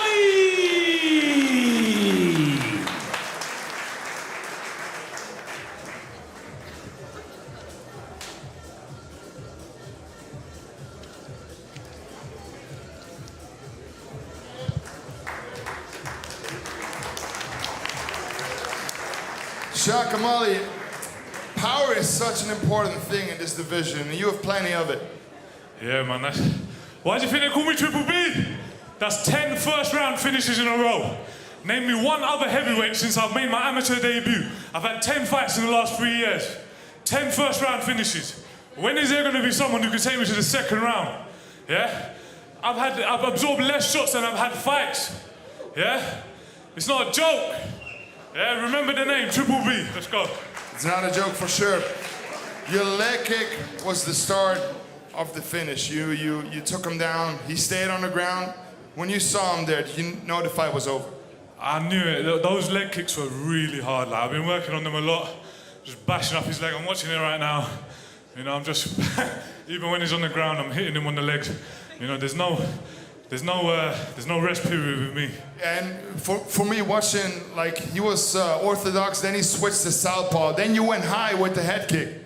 Yeah, we've been working out a lot in our gym. We do open stance work every single week, day in, day out. All the guys know, you know, when someone switches stances, we go straight to the head or straight to the body. And it is what it is, man. I got the finish, man, alhamdulillah. I just want to say something. People don't know. Right now, my dad is on the 10th floor in Royal London Hospital. Before I left, I saw him, and I said, I'm not coming back without a win. You know, alhamdulillah, thank God, I'm coming back with a win. There's more to things than sport. You know, appreciate your loved ones, because my dad's been dealing with health issues for the past year, so it's not easy preparing for fights, man, and seeing my dad in that state. So I want to dedicate this one to my dad. All the best to your dad. One more thing. We got the heavyweight title on the line later tonight, and we've talked about it when you fought in the past here at LFL that you could possibly fight for that belt in the future. Is the future now? Is the future coming soon? Listen, I just beat one panda, and there's another one in line. Moreno! You better win that belt, boy. I'm coming for you. Ladies and gentlemen, Shah Kamali. An incredible fighter, a fantastic man, and what that is a heavyweight bout to make anyone salivate. Now, ladies and gentlemen, we have an intermission. Versus, so make sure you get your food and beverage. Aras or Kacapor intermission later. for about 4 minutes. We've got to watch Make sure you do fast. So we have a short intermission coming up soon. So, well, not soon, coming up right now. So go make yourself a little cup of tea, have a short snack, and we'll be back in about 5 minutes for our remaining 3 fights of the evening, including our 2 title bouts. See everyone very shortly. Who are we? We are the boundary defiers, innovation drivers, future facers, pioneers. The ones who nerd out, zone in, take on, and reimagine. Together, we're crafting a decentralized web. A web where every voice is heard. Where power is distributed. And where imagination knows no bounds. With Polkadot, we're not just breaking barriers, we're redefining possibilities. Defy what's possible with Polkadot.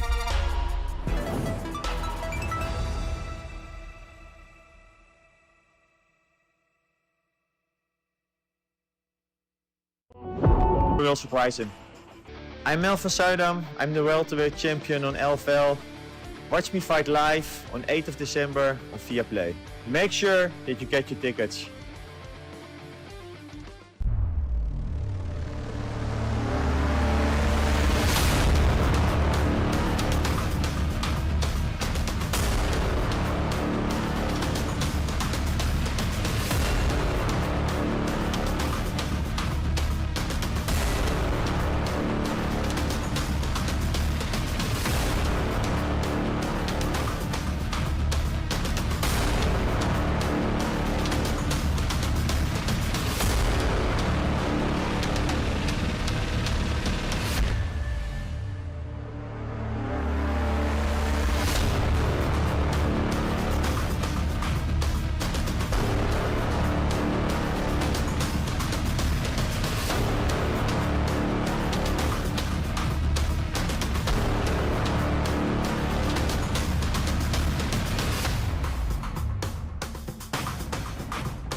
Kasim Aras. I will fight for the heavyweight title. I am from Germany. I train in the Kacapor Aachen gym. I'm also the owner of this gym. My background is wrestling. I was for many years a professional wrestling athlete. I wrestled in a lot of big competitions, in German championships, international tournaments, and now I train in my own gym and prepare here for my fight. I always have to prove something, you know. It's my nature, you know, and just for myself, you know. I don't fight for no one, you know. I fight just for myself. If I go there, I go for kill, you know. It's animal instinct, you know.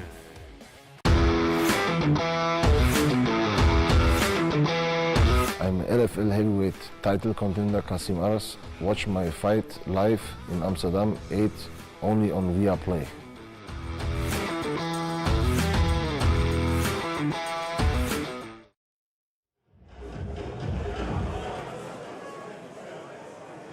Well, now, ladies and gentlemen, it's time for the second heavyweight fight of this evening. Fighting out of the blue corner, Renato Rangel! Rangel is a very impressive fighter. He fought on LFL 14 most recently against Tom Breeze. And if anyone at home doesn't know who Tom Breeze, this is one of Europe's best fighters, really. Like UFC alumni. He's gone strength to strength since leaving that organization. And yeah, Rangel really forced him to work. He's a tough competitor with a strong background in kickboxing. He's a BJJ purple belt. Very tough, incredibly well-rounded fighter. Yeah, he's got a 9-5 record. He's got a background in kickboxing. We didn't really see a lot of him before his last fight. When he got taken down by Tom Breeze, everybody's like, oh, he's gonna get submitted soon. Guess what? He did not get submitted. He was very tough on the ground. He had some really good moments in that fight against Tom Breeze as well. I'm happy to see him back. Very fun matchup against Louie Sutherland. I'm happy that we get to see more of him today.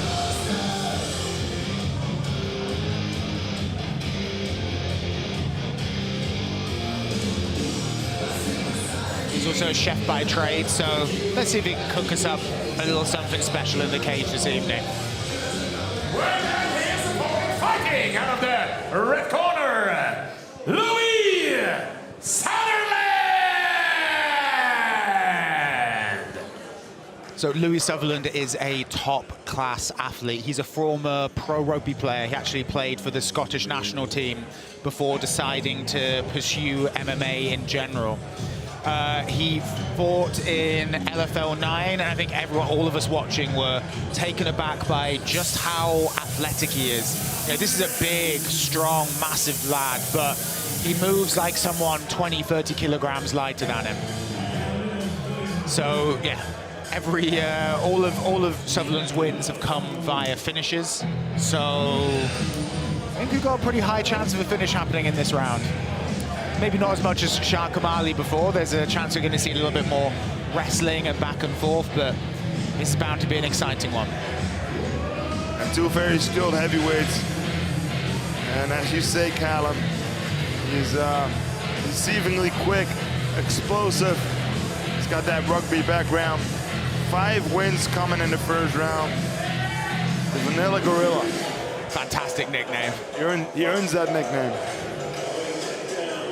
Here we go, both fighters only a year apart. Sutherland with 12-odd kilograms of weight on his competitor, with both a height advantage, but Rangel with a massive 15-centimeter reach advantage.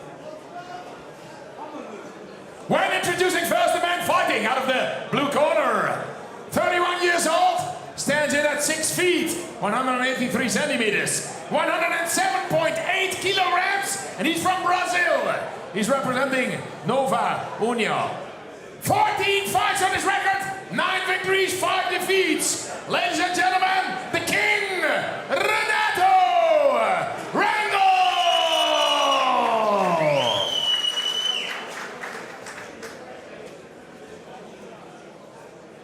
His opponent in the corner. 30 years old, stands in at 6 feet 3 inches, 191 centimeters, 190.8 kilograms from Scotland. And he's representing great British top team. 9 professional fights on his record, 6 victories, 3 defeats. Vanilla Gorilla, Louie Sutherland.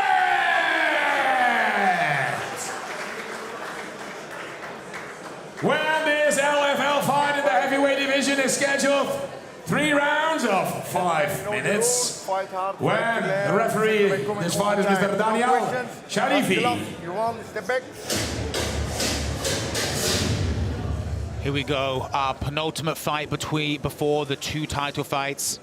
Sutherland in the white shorts, Rangel in the blue.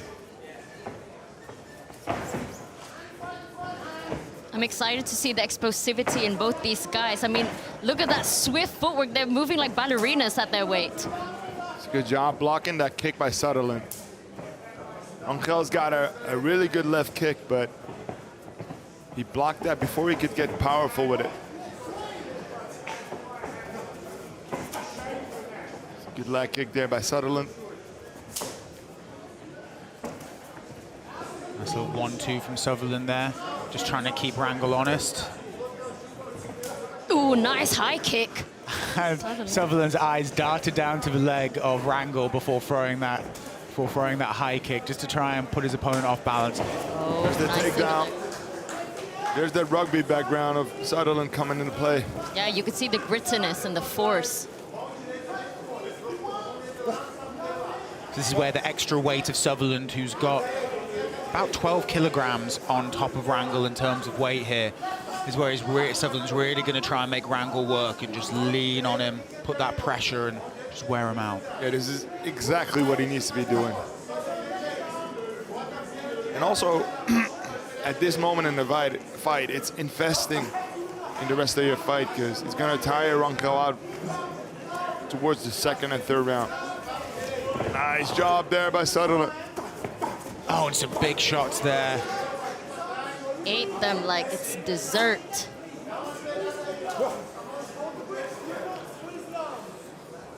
And when the fight started, Sutherland was really very economic with his output, but when the opportunity is there to explode, he leaves no chance to exploit those kind of moments.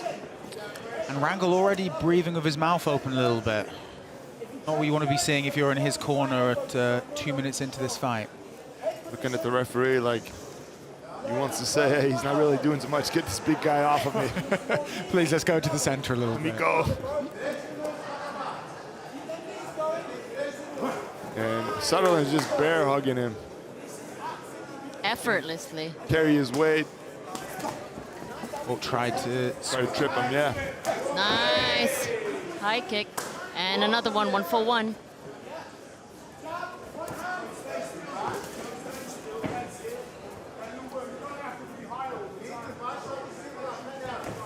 You could hear his coach, Stuart Austin from Fights of London, that he also coached Shah Kamali earlier on to just use that right hand powerfully. Bam, there he goes. Oi, and another one. That one. Oh! What a combination. That was insane. And Rangel is still just coming forward. Ate it like nothing. He ate that kick. He ate a knee. He ate an overhand right. Woo, guys, I am sweating.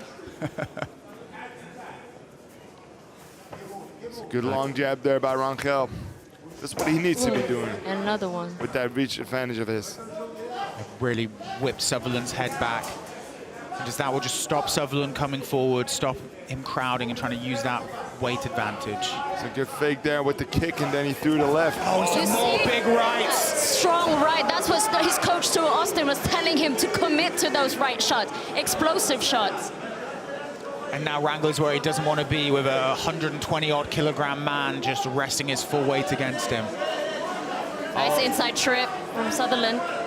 Almost hooked the leg and took Rangel down. Good job pressuring there by Sutherland with his forehead under the chin, right under the ear now of Renato Rangel.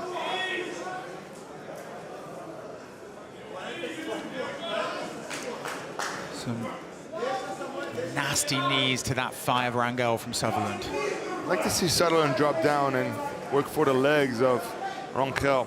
He's looking for that kind of judo trip throw again. Yeah. But with the kind of power he has, you'll have no trouble picking up Renato Rangel. It's nothing.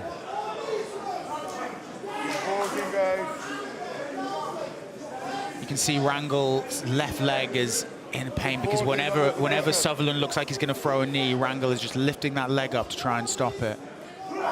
Ooh, lethal knee right there. He did a good job creating space and then landing that knee to the ribs. It's a good first round here. The end of the first round.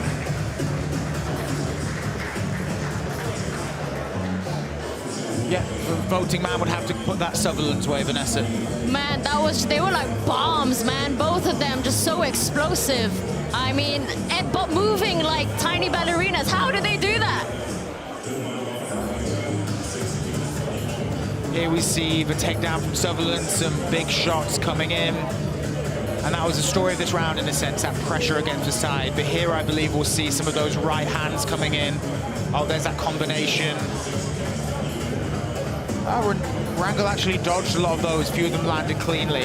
And here I think is the parade of right hands. 5 right hands in a row by... Seconds out for the second round. And if you're Sutherland's corner, Stefan, you'll say, go to that right, put some pressure on him. I feel like Sutherland's right hand is like coiling like a spring. It's like those fast twitch muscles are just working so fast. He's very economic with it. He doesn't want to miss with it because he's got so much power. If he misses, it takes a lot of energy. So he's doing a great job picking his shots. Oh, nice 1-2 from Rangel there in response to Sutherland's jabs. Sutherland's got to tuck his chin a little more now and then.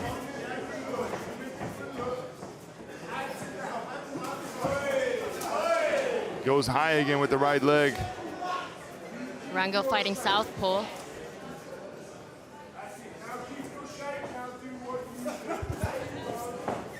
A little front uppercut to a right hook.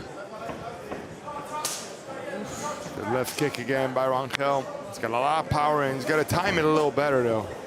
He's got to fake with the hands and then set it up.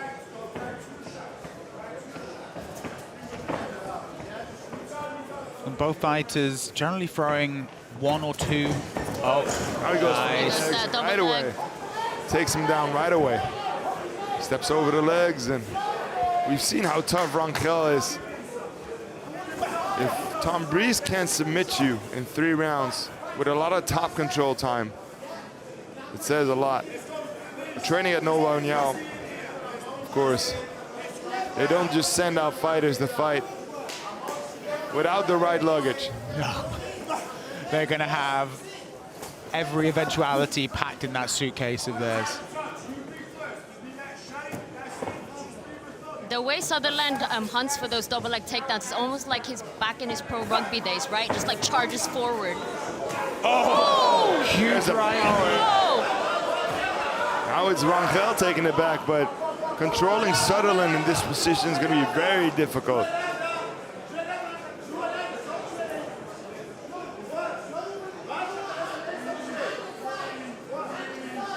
Rangel finally having a bit of a breather, being able to put some of his weight onto Sutherland. Yeah, good luck trying to move that man around, though.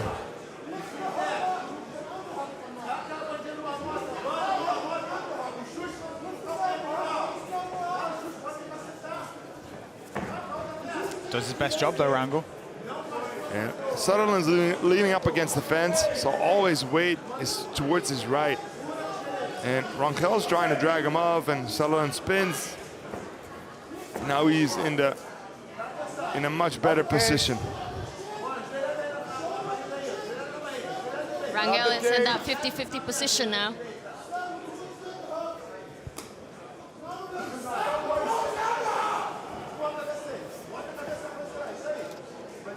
Good head positioning here by Rangel.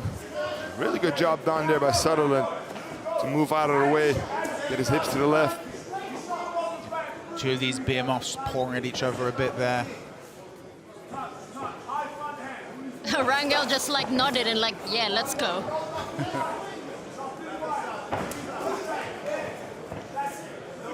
Yeah, Rangel wants to keep this standing, but he needs to start a little sooner.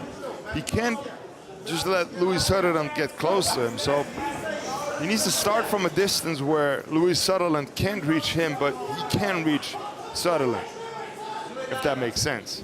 Yeah. I know a thing or two about distance. It makes sense, it makes sense. Sutherland trying to listen to what his corner are telling him here, which I believe they're trying to get him to wheel out and get out of this position of being pushed against the cage. It's so difficult to control someone with the posture of Louie Sutherland in these positions. So once he starts moving into a direction, he's got so much power and explosiveness in his body. But he really has to pick his moments because his cardio is not his best weapon.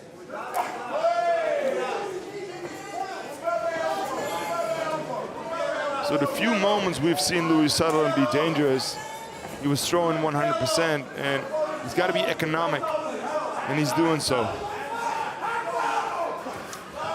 As these both fighters look a little tired here. Yeah, I feel like they're a little bit gassed That's out. gonna make Sutherland a little bit more tired.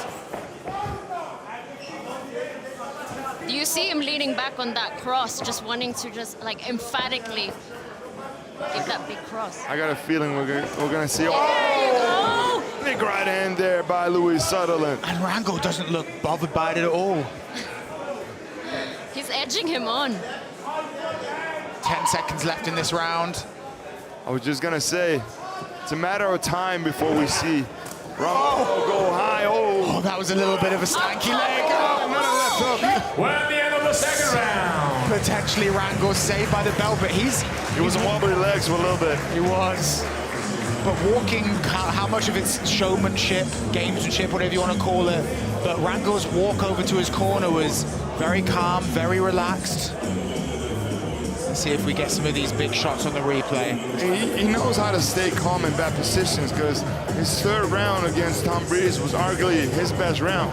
So his conditioning is good, and he manages to stay calm in those positions and then turn the fight around into better positions for him.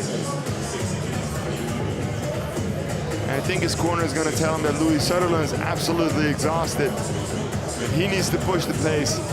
Set up that left leg. 10 seconds out. That would be so. When a fight's gone to decision, Louie Sutherland's never won. He's a finisher sort of fighter. Yep. So, you know, if Rangel can point box a little bit here, even though the question is, are both those rounds already Sutherland's? Ready? Let's go. Nice show. Nice camaraderie. And straight to that body kick. Oh! Just missed with that big right hand. Nice check.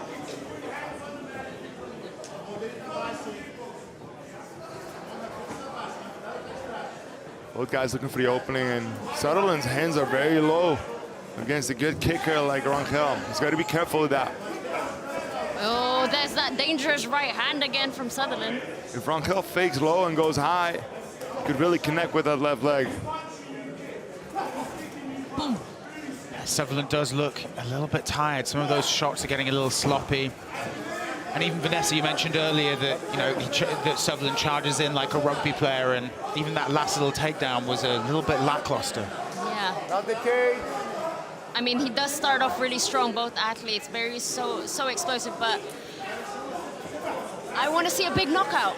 I do. Don't we all? I want to see Rangel step back.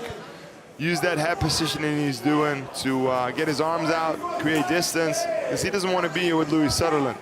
This is where he wants to be, striking distance with his kickboxing background. That's the first tip of the night that I've seen from these two. It's the first head movement I've seen from these two. I kind of like it. Yeah, change it up. Whee. Both men looking tired, but Rangel looking a bit less than Sutherland here. Oh. Good right hand again. Big resounding kick back.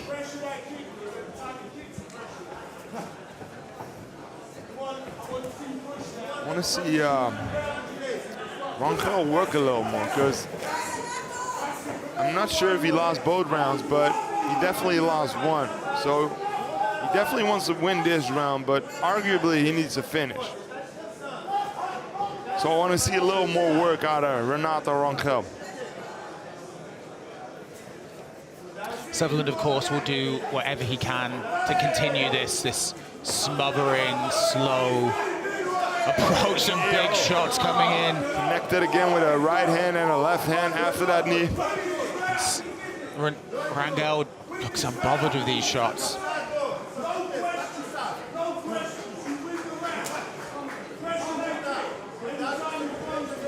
I don't know if the coaches are saying no. Oh, down his gum shield. Referee gets involved. Puts Rangel's mouthpiece in. Sutherland throwing some big shots. And the Vanilla Gorilla is just going at it. Sutherland using his weight again. Just under 2 minutes left to go, and Sutherland is looking in pole position for this fight. Rangel needs to pull something out of the bag. I'd love to see one of the training sessions of Louie Sutherland with Brad Pickett. Oh, I want to see how that goes. What that looks like. Guys, I train a GB top team, and Brad Pickett and his team is insane. The explosivity that they bring. Lonnie Kavanaugh. Oh, big knee. He doesn't have a lot of heavyweights, though. Oh, he doesn't, no. That's why I want to see him train with this big man. I mean, Lonnie just won UFC Macau, and when you guys watch him in sparring, they like bouncing off the canvas.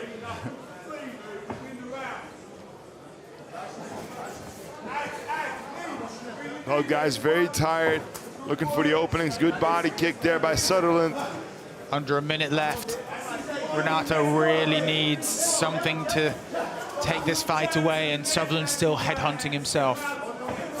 And back again at that rugby kind of takedown style. And kind of just ran straight against the cage and put Rangel in the position that he'd rather be in.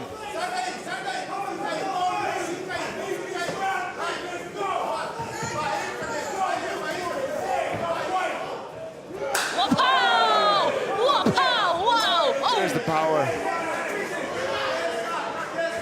Oh my God, those kicks are like bats. Oh. It's like power slap.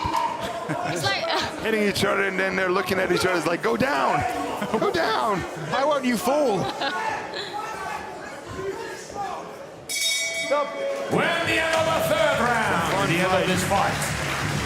Both fighters left it out there. Both seem kind of exhausted, even though, looking at this, Sutherland more so than Rangel.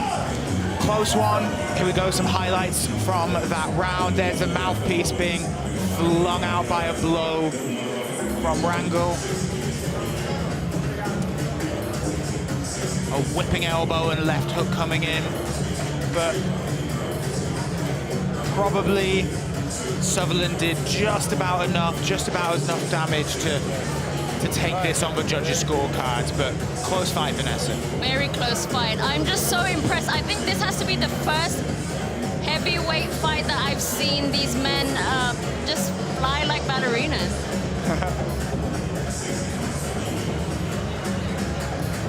Good fight.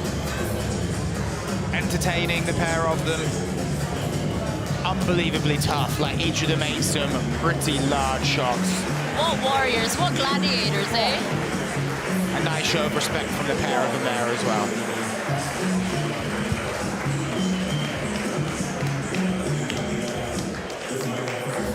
Well, first of all, ladies and gentlemen, a big applause for both fighters.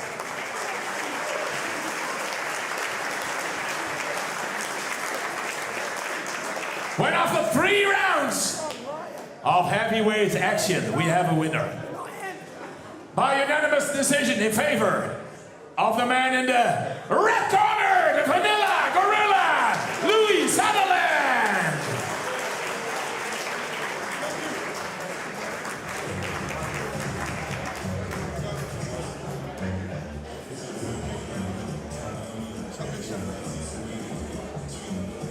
All right, Louie Sutherland. Fun fight, tough opponent. You hit him with some big shots here. You were looking at him, trying to tell him go down, but he didn't go down. That's right. First and foremost, thank you to LFL, and the King of Amsterdam's finally returned. Woo! Come on. I took a shitty decision loss last year. I didn't have to take that fight. The problem with me at the moment is inactivity. Signed to a big promotion. I'm just waiting in the wings for a fight and nothing's coming along. So thank you very much to LFL for trusting in me. Hope you guys enjoyed the show. I didn't have long to prepare for this, as you can tell by the six-pack I'm rocking. But next time I'll be badder, I'll be better. You're gonna see me soon. And give me my fucking belt. Where's my belt? I'm coming for it. Whoever's got it, I'm coming. Give me a full camp, they're all going down. Ladies and gentlemen, Louie Sutherland.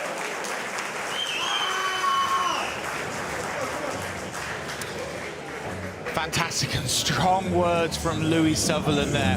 That's a man who knows what he wants, and what he wants is a full training camp and a crack at the LFL title, which would love to see.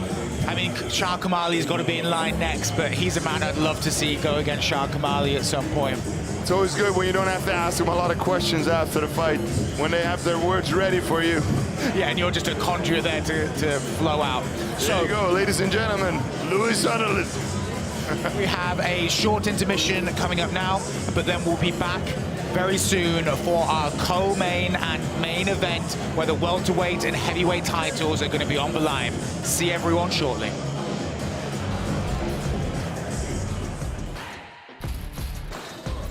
Hey, what up, champ? How you doing? What's up?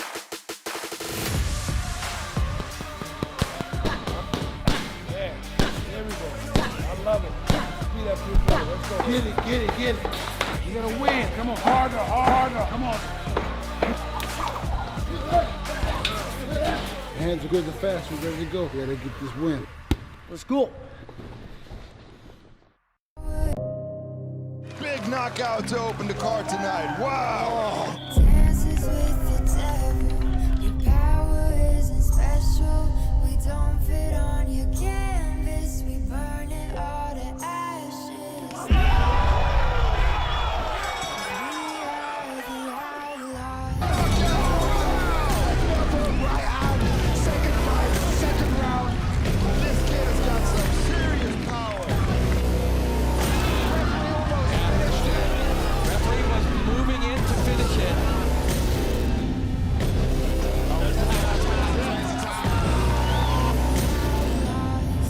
What an end to the fight. What a round. The winner of this fight, by knockout, is the man in the red corner. This could be it. We keep our eyes on the weak, they know that they targets. Hunting for goodwill, we ain't looking for bargains. And you should say a prayer, ain't nobody praying for you. Cause if I want it, then it's mine, that's what I'm saying to you. If you faint hearted, you better leave. You try and cross me, then you dead to me. Cause I'm in the business of making enemies. And there's a good chance that you may never leave. You feeling comfortable, you should never be. Outlaws come alive in the nighttime.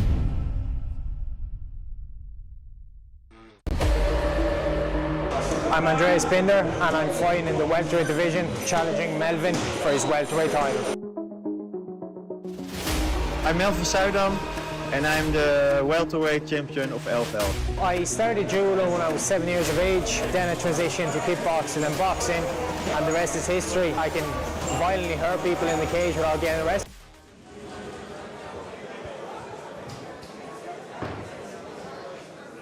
Well, now, ladies and gentlemen, it's time for the co-main event of the evening. An LFL title fight in the welterweight division. Fighting out of the blue corner, Andreeas Binder!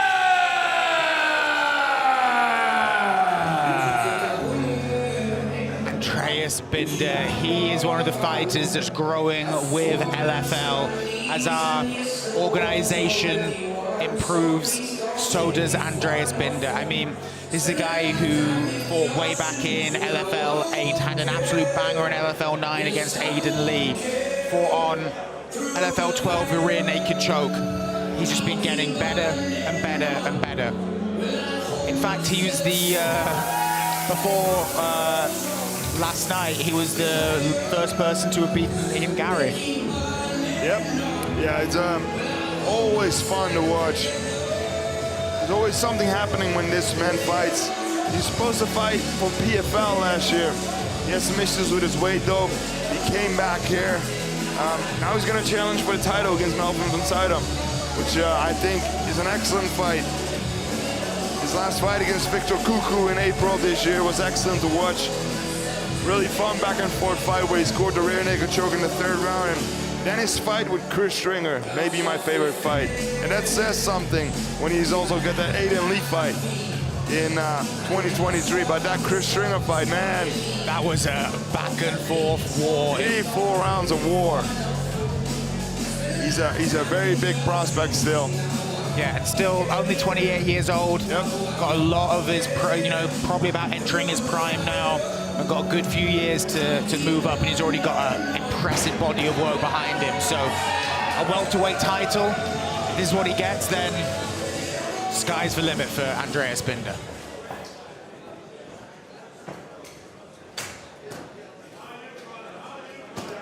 Well down, his opponent, fighting out of the red corner, Melvin van Suijdam!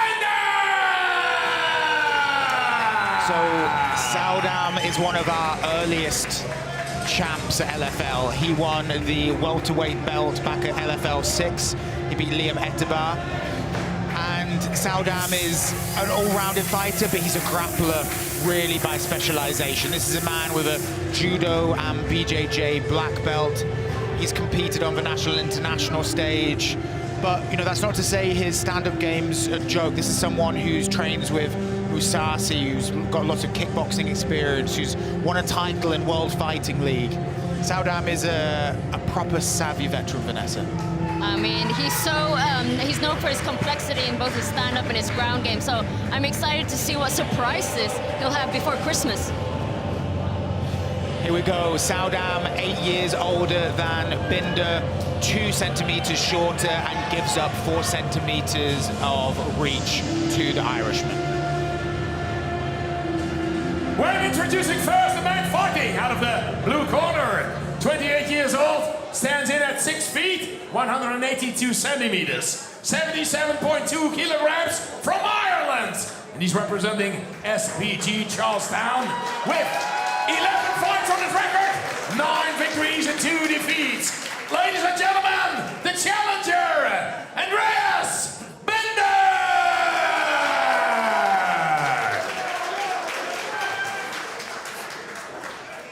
His opponent in the red corner, 36 years old, stands in at 5 feet 9 inches, 180 centimeters, 77.2 kilograms from the Netherlands, representing Nakama Gym with 20 fights on his record, 14 victories and 6 defeats. Ladies and gentlemen, he is the LFL welterweight champion. He is Melvin van Suijdam.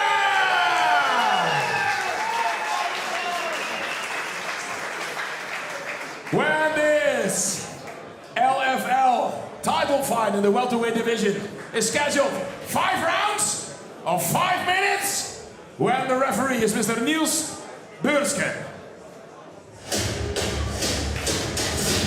Okay, gentlemen, 5 rounds, 5 minutes, title fight, you know the rules, make it a good and clean fight.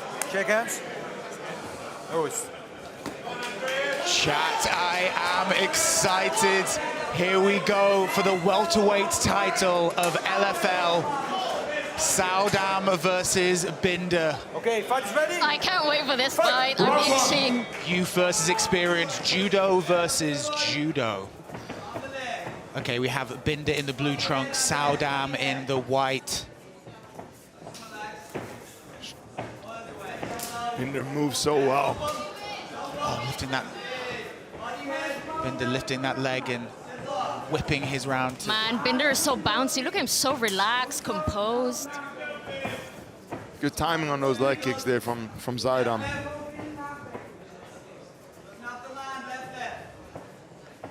Sometimes it's difficult when you bounce like that to block those kicks. And your opponent does a good job timing it, like Van Suijdam.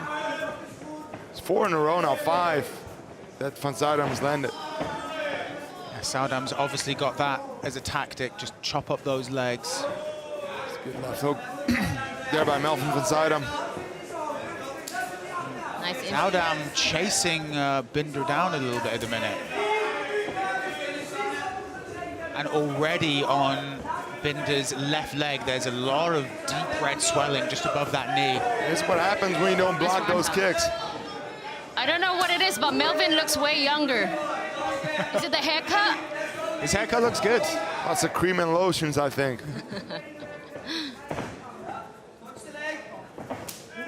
Another low kick from Melvin, and another one for Binder. Just back him. And Suijdam just gives him a little nod. What you can do, I can do better.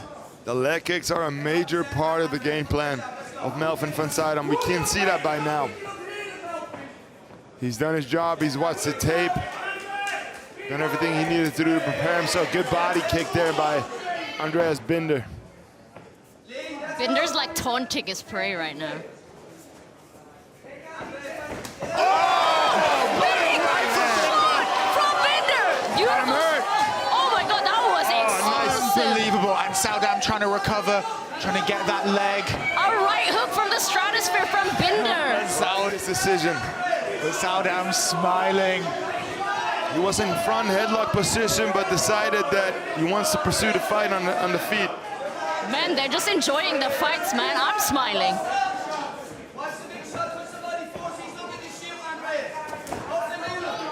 Jab to the body and that leg again from Suijdam. He knows Van Suijdam is now aware of the big right hand, but he's not throwing as many kicks, not being quite as busy.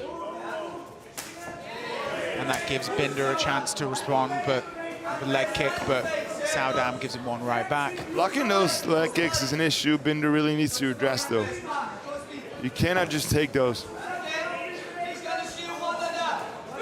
Beautiful strikes from Binder, man. They're just connecting.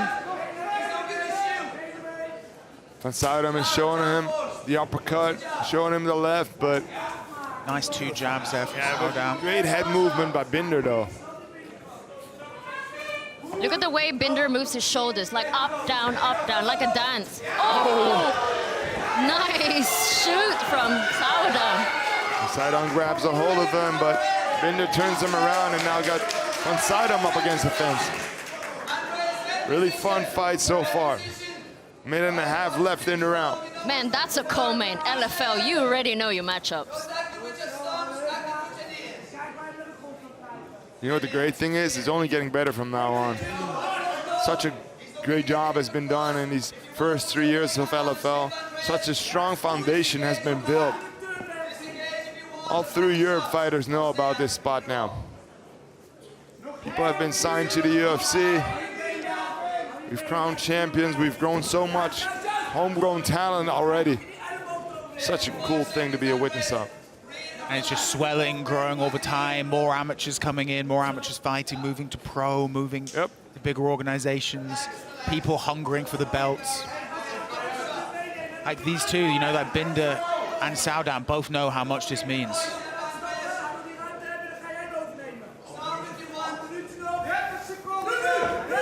After that frenetic start, there's calmed down a little bit more now. And maybe for the judges, this control for Binder. As I say that. Oh, judoka style. He's got the arm lock of Binder's in a weird position. Only 8 seconds left. Probably not enough time for Suijdam to do much here, but what a reversal. What a first round, guys. The first round. The commentator's curse, I was saying, just as it looks like Binder is eking this round out and putting his case for winning that to the judges, Suijdam does a beautiful judoka throw and threatens a submission. So here we go. Is this the right? You can see it shaking up Suijdam and him hunting for the leg there and just taking away some of Binder's momentum. And this should be the control from Binder before we get the throw. Yes, great job done there by Van Suijdam. Immediately takes the back. Honestly, man, they're snappy welterweights. A great fight. The focus on the legs was really paying dividends from Suijdam. You can see the left leg just above the knee of Binder is swollen and bruised. Especially since it's a 5-rounder. 4 more rounds, possibly.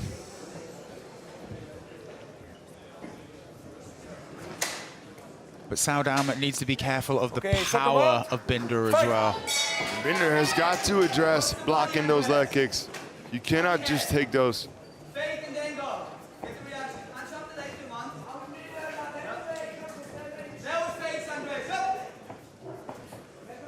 Binder's corner calling for action. They want him to fake and then throw something big. Left jab to the body, and then he's gonna try to get over the top. When Binder puts those combinations together, they look brutal. Melvin's hands are down, taunting Binder now, saying, come forward, I want to show you something.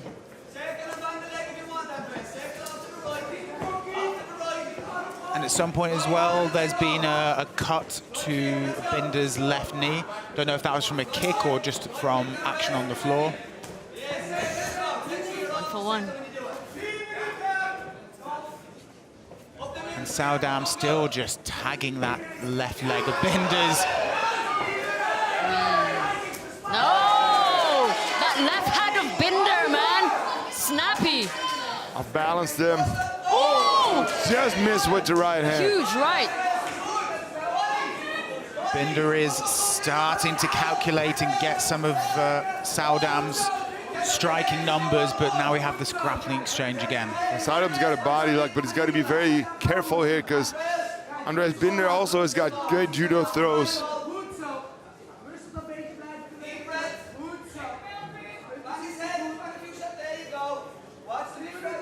I think Binder will try to step past Suijdam's legs and throw in an Uchimata or a hip toss.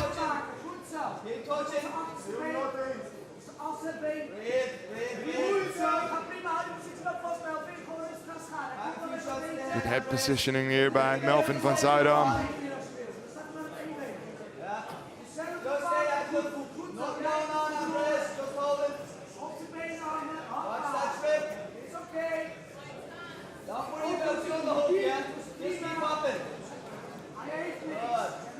Not a lot happening here in this position.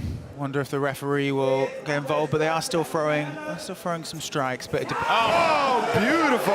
Good timing. Commentators curse this time. Great timing, but look at Binder. Oh, Binder just charging forward. Bam! That right hand. Binder looks like to be growing into this striking exchange more and more as it goes on. Nice teep from Binder.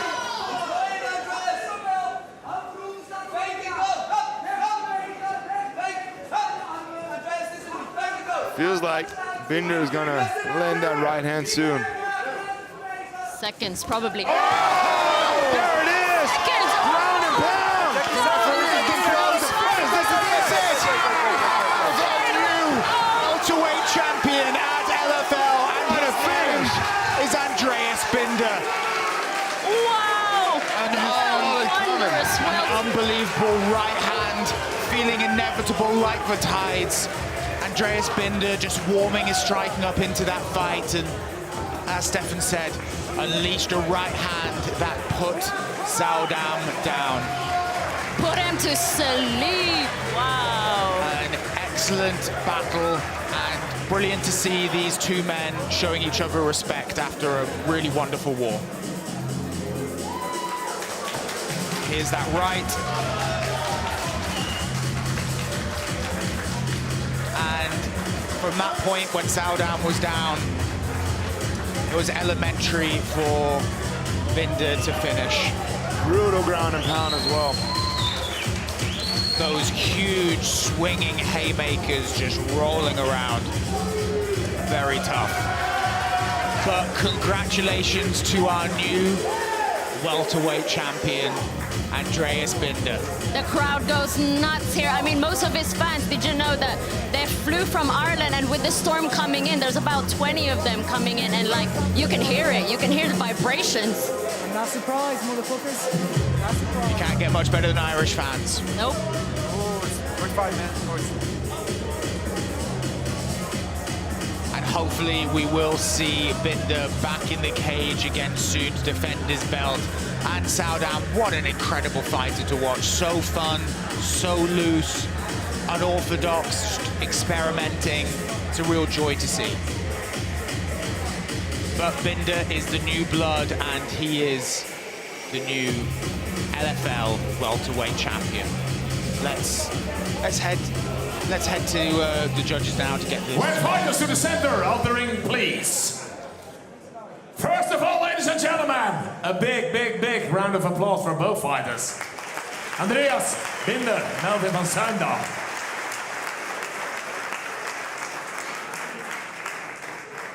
And the winner of this fight, after 3 minutes and 6 seconds in the second round by knockout. And the new LFL welterweight champion, the man in the blue corner, Andreeas Binder.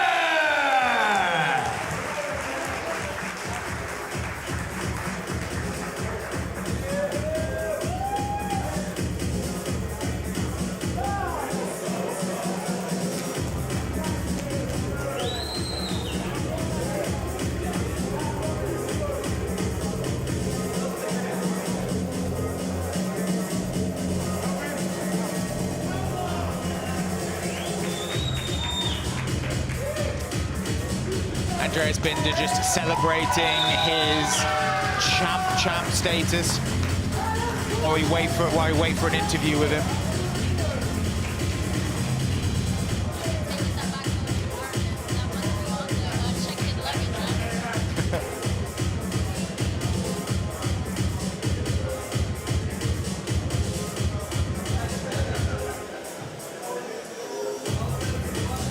So that's it.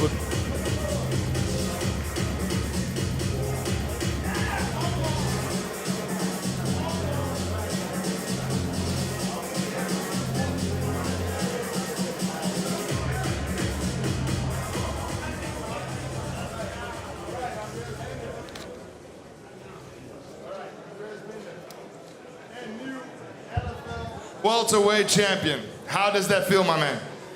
Feels amazing. I'm just lost for words. Just grateful for all my friends and family that came over. And yeah, I fulfilled my goal that I set up there in the start of this year. And I said I'll lift another belt.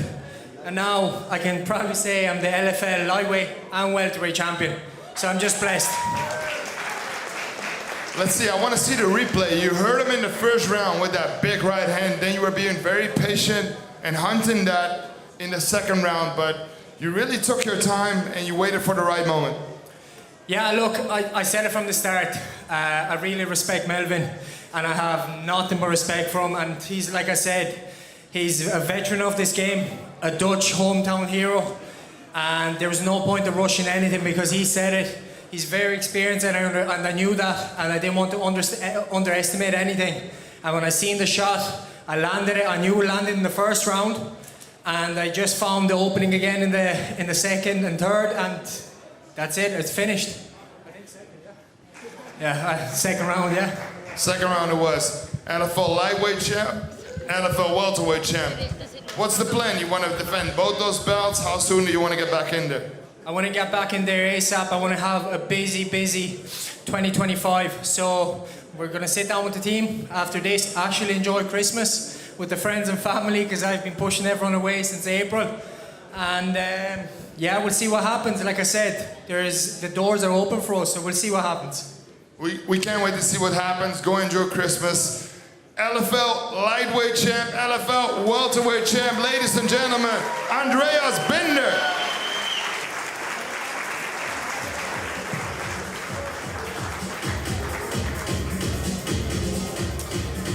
the champ, LFL welterweight and lightweight, Andreeas Binder.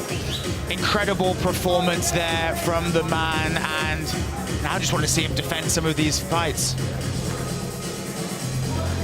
So we're coming up for an intermission shortly now, and then we'll be back with our co-main event very, very soon. Stay tuned. Who are we? We are the boundary defiers, innovation drivers, future facers, pioneers. The ones who nerd out, zone in, take on, and reimagine. Together, we're crafting a decentralized web. A web where every voice is heard. Where power is distributed. And where imagination knows no bounds. With Polkadot, we're not just breaking barriers, we're redefining possibilities. Defy what's possible with Polkadot.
You need to be clever, you need to be fast, athletic, you need tough, a lot of weapons.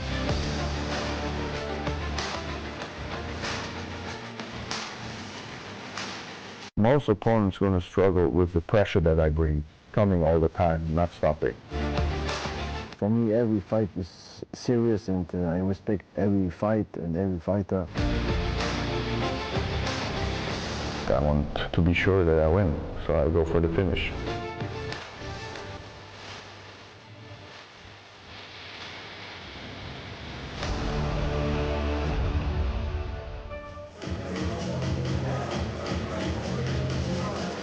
Welcome back to LFL 15, and we have our main event coming up, but we have a very special co-commentator joining us, Mr. Mario Pinto, ex-LFL heavyweight and current UFC signee. How you doing, fella? So I'm feeling great. I'm so excited to be at LFL 15, here to watch two heavyweights that I've fought as well previously. It's a huge pleasure to be here, and we're going to see an awesome fight tonight. Who was the toughest you reckon you fought out of Aras and Kacapor? I'm going to put you on the spot. The toughest, it depends, because when I fought Moreno, it was in a tournament. So I was quite drained, I wasn't the heaviest, but I'd definitely say Kasim was tougher. Kasim was a tougher fight. He was more awkward, he was shorter, he's like a little termite. He's a tank. Have you followed Moreno since then? Have you seen what he's been doing? I'm extremely yeah, every single fight, he's getting better and better. And his last fight, he won the title. In between, he beat Benjamin Sage, who you also fought. Now he's fighting for the belt against Kasim Aras. But when I see him fight, every single time he gets in there, he really starts to recognize more and more the kind of power he has, not only in his hands, but his last fight with the leg kicks. What's your opinion on that? I think it was a great game plan. I think the leg kicks were great. I think he understands now his capabilities. He's trusting what he can do. His strikes. His ability, his durability is great, and his stamina. He knows how to pace himself. For someone that big and heavy, he paces himself well, and he just rides the shots. That's why they call him the panda. So we had another great heavyweight fight earlier this night, someone you know as well, Shah Kamali. The kind of power that man has. Big Bangla Banger. That's why they call him Triple B, the Big Bangla Banger. He's got a bright career ahead of him. Like, he can, yeah, you've got to see him really fighting against whoever wins this battle. I think he's ready. I think people don't know what this man is capable of. Like, that's a small smidget of what Shah Kamali can do. I train with this guy every day, and I'm telling you now, you guys, there's something scary coming. He's representing the whole of Bangladesh, yes. The kind of power he has, not only his hands, but those leg kicks. Like, trust me, there's more than power. There's something else there coming, trust me. Can you tell us it's like a tiny little... I can't, man. Come on. But I mean, 10 first-round finishes in the last 10 fights. Crazy. You will be entertained. Unbelievable. We are entertained every single time. One more question for you. You got signed by the UFC. You had a great performance on the Contender Series. What's coming up for you soon? Man, we're just waiting. I'm staying ready. I'm ready for all these heavyweights, all these... Not the top rank. If they give it to me, I'll be ready. But right now, I want to pace myself like I did in my career. And I don't want to rush things. Build, don't need to. Develop, don't need to rush now. Now I'm in the, you've been there, so you understand. And I don't want to make little mistakes, and I understand it's a dangerous division. Well, I said the same thing. Then they gave me Junior Dos Santos my first fight when I was 21 years old. So I'll be dodging them bullets. Have fun with that. Well, with that in mind, lovely, but let's get on to the main event of LFL 15. So let's get the fighters introduced. Well, now, ladies and gentlemen, it's time for the main event of the evening. An LFL title fight in the heavyweight division. Fighting out of the blue corner, Kasim, Aras, the European wrestling champion, former heavyweight contender in Bellator. Mario, he fought you back at LFL 11. What are your memories of that fight? Because it went the full 5 rounds. Yes. I mean, 25 minutes of this tank was something special. Honestly, I gained so much experience, especially with a high-level wrestler, very good Greco, has a very good clinch, very strong in the clinch.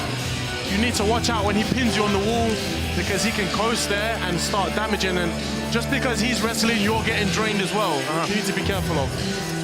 You were pretty much in control the entire fight, in my opinion, but you seem to be very aware of his power and his wrestling the entire fight. 100%. He's shown he's got power before, and it's very awkward as the taller man to fight someone that short, because it's hard to gauge the distance, and he just walks through, and they can just spam overhands, and then your chin comes right off. So I made sure to avoid that all night. And also because he's so short, when he gets a hold of your leg, he's got such strong hips, and his point of gravity is so low, you go up. Saying that, like, you expect someone to run the fight, do an off balance, with that height, and me, he just lifted me up. I thought I was in a theme park. Crazy.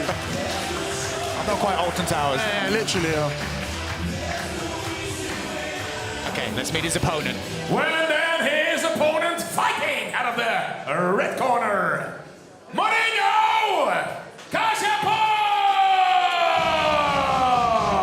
Kacapor, our current heavyweight champion at LFL. He beat Sufyan Arab at LFL 13 for the title, and was also in the famed LFL Heavyweight Grand Prix, of which you won, Mario. What are your memories of that momentous night? Oh man, it was surreal. I still can't believe I did it, especially under the circumstances that I was in. But I would do it. I can't explain it. It's probably my best victory so far. I remember your first knockout, and then you going on the floor, just almost ready to celebrate, and then just kind of falling into this like calm reverie afterwards. 100%, because I had a bit of a, I was not fighting. I'd had like a year without fighting, and then the tournament came along, so I was able to get my experience and really like cement myself that evening. So it was a great experience for sure. And so how was the fight with Kacapor in the final? Because if I remember correctly, they were 2-minute rounds, right? So a little bit shorter, a little bit different to these 5-round battles. Yeah. Man, he was tough. He's like, someone like him, he's very hard to knock out. The way he's built, he has a short neck. He knows how to control his stamina, very durable. And like, I had to dig deep for that one. And I had to be careful because he does have power, which a lot of people don't think he does. You were a very tough matchup for them because you got such good movement. Yes. These guys don't really move a ton. What do you think is going to happen in just a couple minutes? Honestly, I think there's going to be a lot of heavy grappling and some bombs are going to be thrown, trust me. Here we go. So fighters, 5-year age difference. Kacapor, the junior weight. Kacapor has 2 kilograms on his opponent, a 12-centimeter height and reach advantage over Aras. When introducing first the man fighting out of the blue corner, 37 years old, stands in at 5 feet 8 inches, 178 centimeters, 117.8 kilograms. From Germany, he's representing KKS Sparta Aachen with a professional record of 13 fights, 8 victories and 5 defeats. Ladies and gentlemen, he is the challenger, Kasim Aras!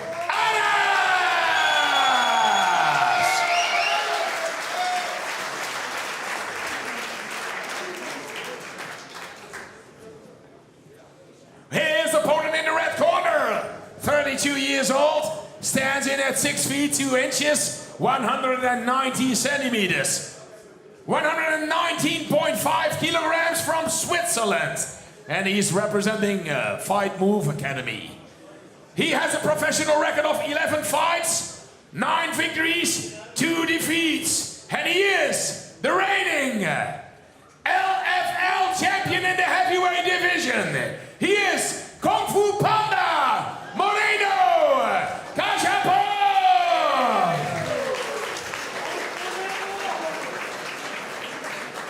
When this LFL fight in the heavyweight division is scheduled 5 rounds of 5 minutes. Okay, the referee is Mr. Daniel Sharifi. Listen to my comment all the time.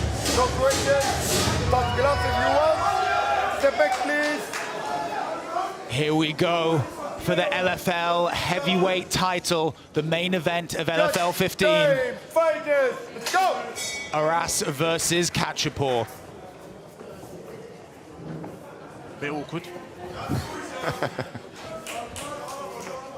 Glove touch, yes? No, yes? No, okay, let's go. Aras on the outside. Kacapor circling and chasing around a little bit. Aras can explode at any moment, though. You've got to expect that's what he's going to do. He's looking to load up on that shot.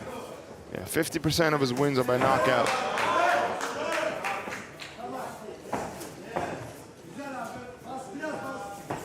Kacapor cautious so far, not wanting to lunge in and get caught.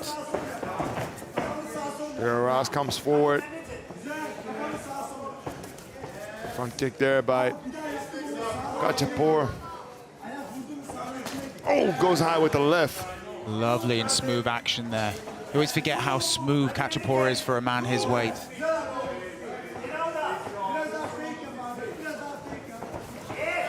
Aras has stopped circling. Trying to close the distance and he looked for a leg there and then popped up, but this is probably where he wants to be, where he tried to put you, Mario, a lot of the time, up against the fence and just leaning on you. Just brought me down there and tried to make me tired. Look at the size of his thighs, man. That's tree trunks. I think it's very important for Moreno to do small adjustments here. Moving his feet. He can't just stay pinned on the wall for the whole round. He has to win the foot position. He's got to get his feet outside, as you say, and then move his hips. Yes, sir. Get out of the position before Aras can close his hands, because how's he going to go up in the air? He's got to pummel in, block that bicep, and start sidestepping to his right-hand side. Easier said than done, though, and you've been in that position a couple times with Aras. With impressive forward. Oh, some big shots coming from Aras. They separated, he started swanging and banging. Yeah, rock and sock him. That definitely got Kacapor's attention. Yep. But throwing those legs kicks, just trying to suck the energy out of Aras.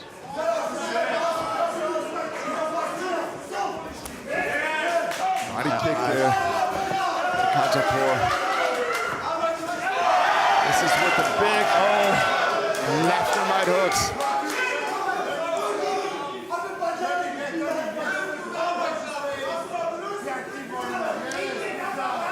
Good job done there by Kacapor, but Aras has got his hands locked together. Body lock here, but easily pummeled in there by Kacapor.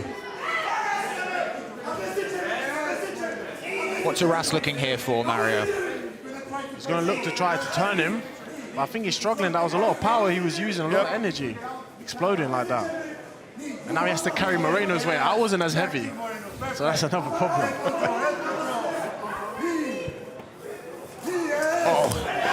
Nice shots on the exit. Aras raging forward in a torrent of blows, but fight slowed down again with a clinch against the fence. It's kind of scary sitting here with these guys pressing each other against the fence. I'm just hoping it holds. What's the tensile strength of this wire? I remember watching Louie Sutherland. I thought he was going to take him back to the UK.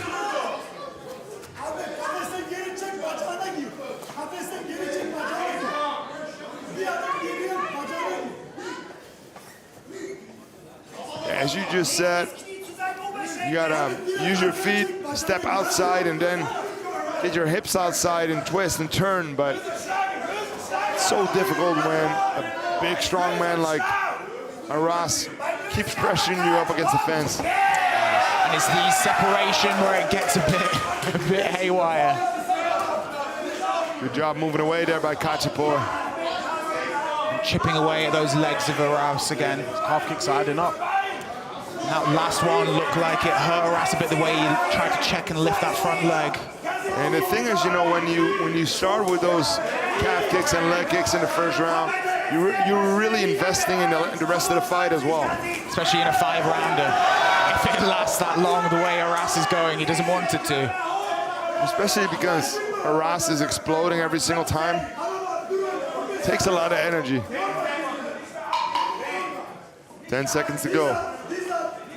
How did you feel Aras's energy changed, Mario, as the fight progressed? I think he's been super aggressive. It's been effective. I could argue that he's won most of the pace. However, I think he's used a lot of energy, especially chasing someone and not having your feet underneath you when you're swinging punches like that. It can cost you. But we'll see what happens. And especially when you miss with those big, wild punches, it takes a lot to get back into the right position with your feet and with your body. And losing balance, especially when you're that big. And here we can see the general tone of the fight would be a bit of open air work, and they would go to the cage grappling, and then when they separated, there'd be explosion of blows and repeat. With Aras really not being able to dominate or make the positional gains he wanted to from that cage wall position. Kacapor looking relaxed, not too exhausted. I think he's doing well. He loves playing the slow game, which always works in his favor. Especially over 5 rounds. Exactly, that's a smart thing to do. Second round. Fight. Here we go, second of our 5 rounds in this championship bout. Aras in the blue trunks, Kacapor in our current heavyweight champion in the white and orange.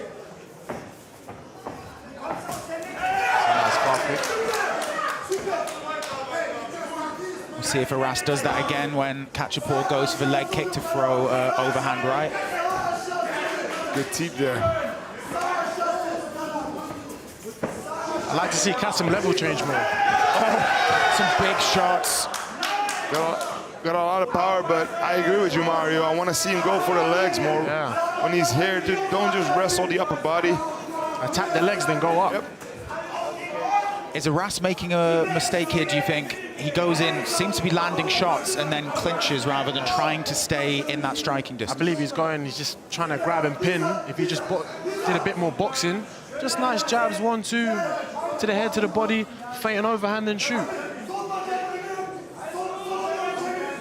But easier said than done. Of course, it's always the way. What the athletes are doing in here is phenomenal work. 100%. It's much easier to be sat here discussing it than it is to be in there living it. Tell me about it.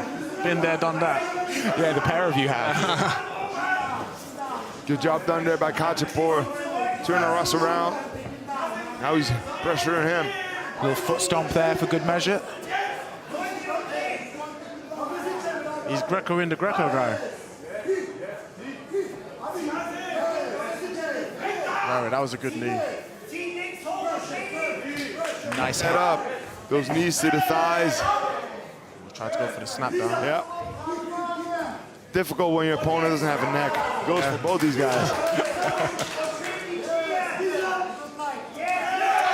And some big swinging slabs of knees coming in from Aras there. Kacapor looks like he's trying to circle out.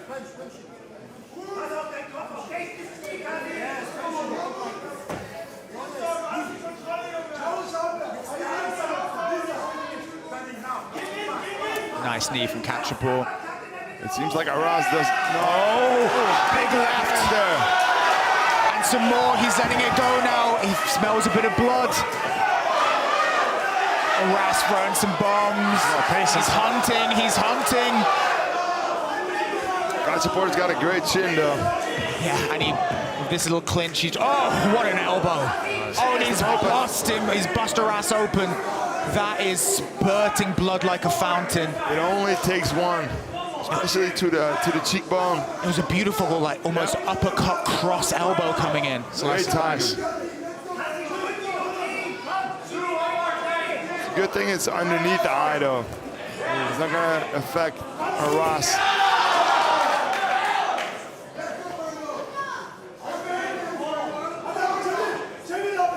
Have you ever been cut badly in a fight, Mario? Fortunately, I haven't. Let's hope it stays that way. Same for you.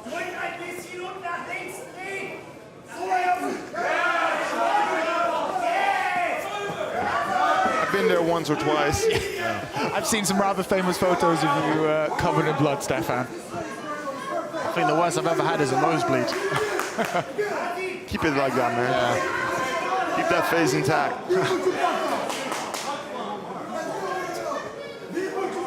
Head position in here by Kacapor. And attacking that left leg of Aras again with some knees, the one that he's been eating up with his that leg elbow kicks. again. And again.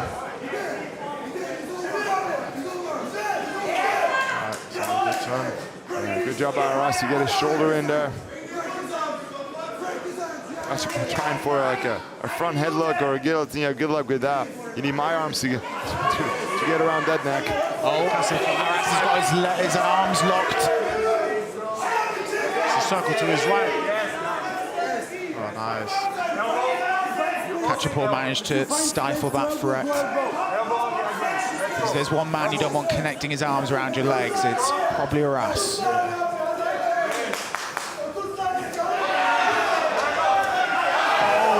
Swing by Aras. This is a great fight. Oh, there you go. I want to see some good knee. Body. These two are trading. 10 seconds left. Grueling battle here.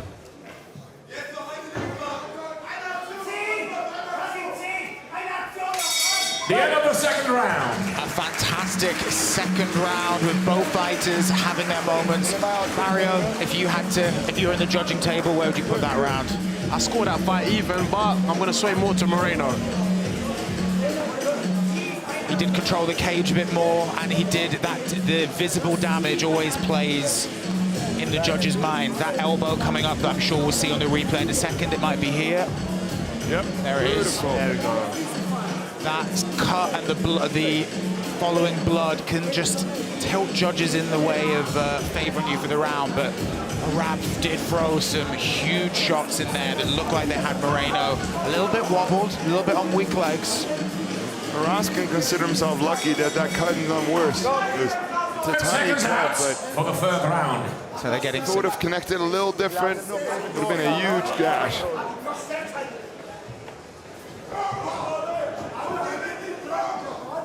It's a great fight here. Here we go. Third out of 5 rounds. These two warriors.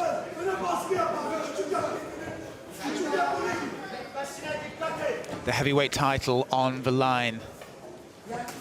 I like to see more pumps of the jabs from Moreno. There we go. Couple fakes. There we go. There are those leg kicks, which he used to win the title earlier this year. Oh, spinning back fisting. Moreno felt that. He poker faced it quite well, but that little wobble on his legs said hold a different story. He's being patient, though. I like to see it.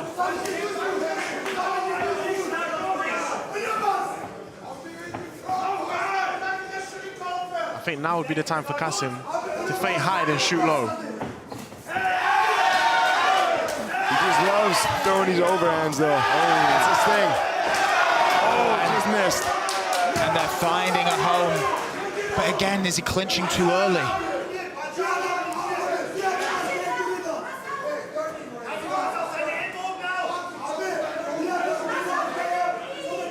He's got a guillotine here.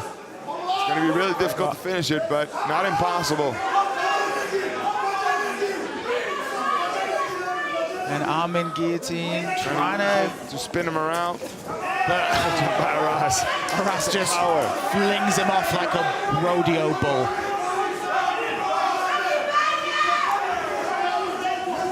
Oh, just missed with the right. Very connect. Oh, some big shots coming in. Kacapor. I'd like to see more work to the body. He's gonna and another. I'm worried he might punch himself out, though. I see him continue there. Instead of going for the takedown, I know it takes a lot of energy, but I feel he can finish him there. I don't know how you feel about it, Mario. I agree. I feel like if he takes him down, he can secure the position and win, potentially by TKO. It's always harder to knock someone out who knows you're trying to knock them out. It's the shots you don't see that take you out. Work. Not the case. Not the case. Not okay. Stop. Grab it well. Not the case. Listen to me. Listen to me. Listen to me. Listen to me. Not the case, okay? Come on. I think he barely even noticed that he was doing that. He's so tired. Oh, yeah, yes. Oh, that could be careful. That could be costly. But he Aras tripods up. He should start peeling that body lock. Oh, look at this. Nice. Beautiful job there by Kacapor. And we've got 2 minutes here with Kacapor on top. He almost made. He's draining now. He's leg riding him. And what should Kacapor be looking to do here? Oh, nice. Carry on staying heavy, but I think now he's following a good game plan. It's so difficult to control someone like Aras. Yeah. And they're both drenched in sweat as well at the minute. They're two slippery gentlemen.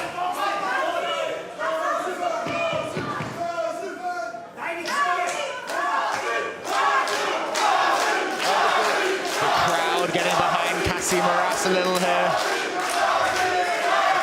He's got to watch the knee. He's got to watch the knee. Interesting, the referee stopped Aras from holding the fence, even though he paused the fight earlier. Doesn't seem to be considering taking a point.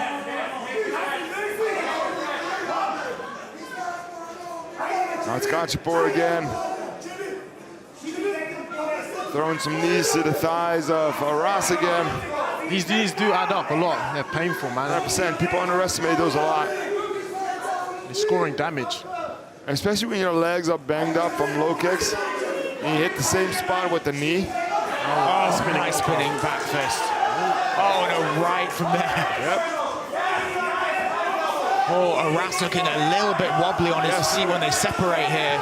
Wobbly and tired. Oh. This is a great fight. I'm getting tired just watching. Grueling battle, I think, is the best way to call this. Precisely. An energy-sapping slugfest. And they're not only fighting each other, you're constantly fighting yourself as well. To be dominant in these positions, to constantly try and be one step ahead of your opponent. Absolutely. Oh, some big blows coming in here. Oh, Aras is really tired. And we're coming to the last 5 seconds. Something Aras looks like he desperately needs. We're at the end of the third round. And I cannot tell whether that's the blood from the cut sprayed up Aras's face or he's opened up another one above his eyebrow. But one thing is for certain, Aras looks exhausted, Mario. Absolutely, man. I feel like he's breathing heavy, and I feel like he might have punched himself out a little bit. I like to see him pick his shots more, just throw more shots into the air, but pump slow little punches. he's headhunting too much. But I understand as well, because he is rocking him quite a lot. And that's it. It seems close. If it'd gone a few more times, he may have been able to take him out. And that was a shot from Kacapor there that looked like it really wobbled and gassed Aras. Looks like it was just blood splattered up. I can't see it above Aras's eye, but he looks a little spaced out there. I feel like with Moreno, the key to take him down is to use body locks. Because the way he's built and he's got such a good base, he's very hard to double leg. I remember shooting a double leg in a tournament and he felt so heavy, like just a big mammoth on my back. Heavy hips. He's got like very short legs as well for his body type, so his that center of gravity looks like it's almost underground. Ross seems wobbly, seems out of it. This would be, oh yeah, that shot again. Kacapor, I think if he focuses on his fundamentals and boxing here. Just by Kacapor. There's a good jab. Good body kick. Kacapor is stepping it up here. This is like the fresher fighter. These are the championships rounds. That was a big one. And blood is splattered from that cut over Aras's nose. And he's blinking and looking a bit discombobulated. Kacapor should be able to pick him apart here. Oh, but Aras is not done yet. Those big shots where he's missing Kacapor is what takes the most energy out of him. There's some nice clinch work here.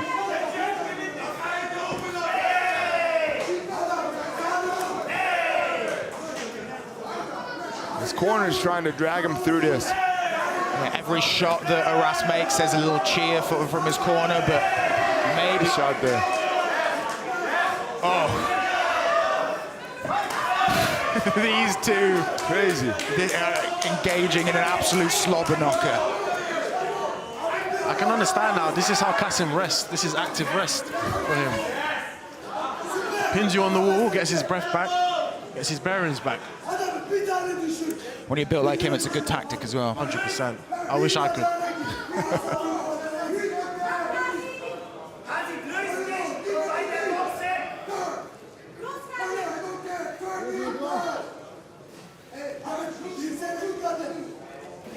This is just what Aras wants, exactly like Mario was saying, a little bit of time to grab his breath back, to maybe center himself, wear out Kacapor a little.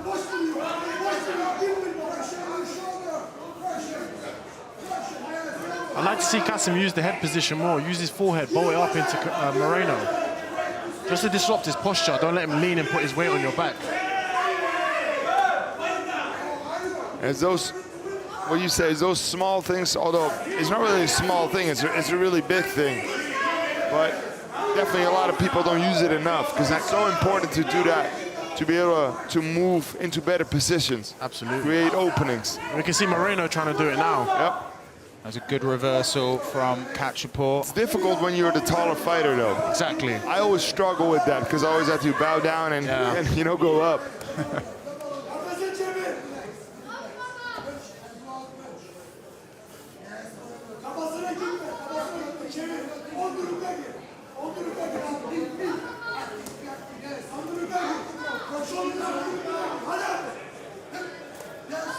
We've got the most energy left in the tank.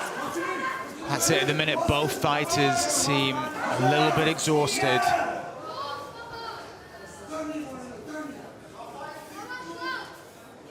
Just trading this cage wall clinching grapple.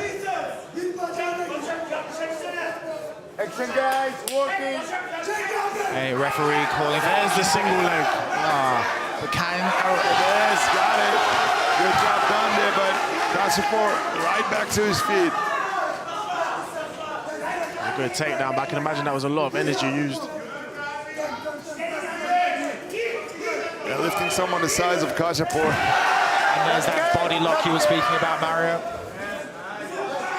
But Kacapor does a good job of springing back up, and breaking the connected hands of Aras, sorry. 4 elbows. You got to be more careful nowadays because 12 to 6 elbows are allowed too. Big game changer. Big game changer. Also the grounded opponent rule, when you have your hands on the mat, you can kick, you can knee. I think these are great, great changes. And this is the first LFL event where those new unified rules have come into effect. Where were they when I needed them? Yeah. Well, they'll be there in all your future success, for sure. The good news is you didn't need them. Yeah. You can use them in the UFC. Yes, sir. Okay, we've got 10 seconds left before we go into our final round. The pace definitely slowed in this fourth round a little bit, with neither fighter able to really press their plan onto this. Both seeming a little tired at the beginning of the round. Kacapor looked like he might be able to get Aras out of there with the crisp jabs and the boxing, but Aras managed to get Kacapor against the fence and make it a fight that he was more looking for. How did you read that round, Mario? It's a tough one, but I still give it to Moreno. I still can push the pace. I did like the takedowns, though. The 2 takedowns that Aras got, I feel like could have won him the round. But he didn't hold him down. So, and that's a key point these days in the new judging criteria. It's not so much about getting them to the floor, it's about control, effectiveness of your grappling rather than grappling for the sake of it. Absolutely, it's the same in my fight. He just picked me up. It was a great takedown, but I just stood straight back up.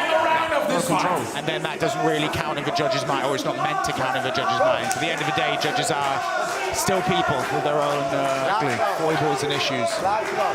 You never know how the judges are seeing it, though. It could easily be 2-2. Exactly. So you definitely want to win this the 5th round. And this is it, the 5th and final round of the LFL Heavyweight Championship. Kacapor versus Aras. Who can push himself the most to keep that focus, keep on doing the right things, even being completely exhausted? As it looks like both these fighters are.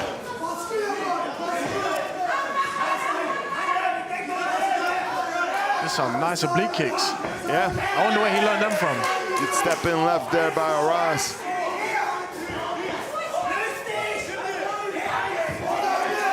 Aras still seems a bit wobbly on his legs. He definitely has some energy issues, but not surprisingly, of course. Aras throwing those big shots, but Kacapor's blocking, deflecting them. They're not hitting flush, even though that one to the stomach just did. There we go. So you got to work the body and then go to the head. There we go. But these oblique kicks are adding up.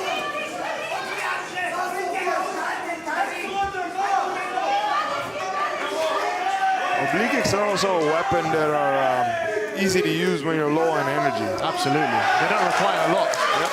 Plus you don't damage yourself. With other kicks, when you kick where you shouldn't, you can easily damage your own leg as well. But when you plant him like Kacapor is doing right now, he keeps his distance, the distance he wants, without using too much energy. Absolutely. Oh, with some nice work on the feet from Kacapor, but Aras has got him where he wants this fight to be in this clinch position.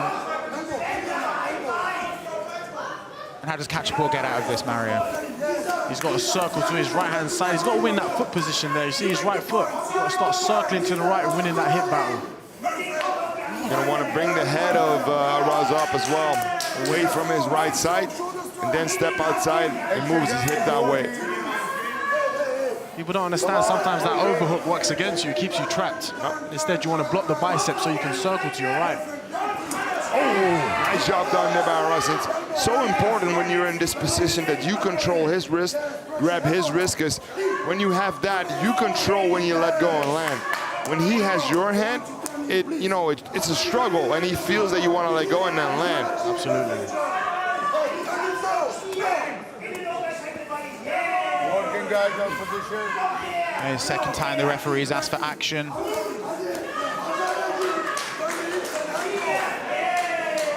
Aras is not afraid to get guillotined. You take every time, don't do it. I think there's nothing to guillotine. Big right hand there by Aras, but... And then back to the position. Referee just tried to get them away from. Well, these are nice elbows. Whatever it takes to win this 5th round.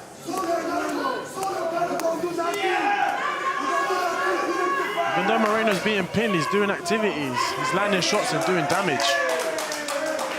That's it. The question is whether the judges see that as well. It's so difficult in this 5th round to keep moving away from Aras. Footwork is one of the things that takes the most energy when you're a big guy like Kacapor. We have a minute and a half left in this 5th and final round, the championship round of our LFL 15 heavyweight title. Nice knee from Kacapor there.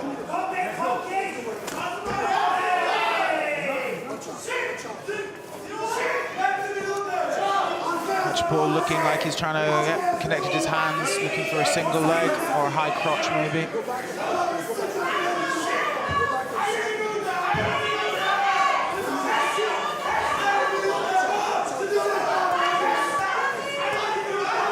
Kacapor trying to connect his hands, but Aras is saying strong and heavy on top. Elbows.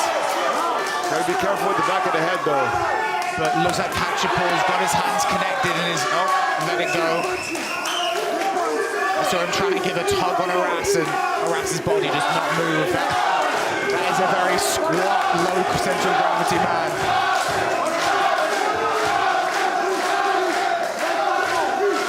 Keeps looking at the clock. I'd be doing the same thing. 10 seconds.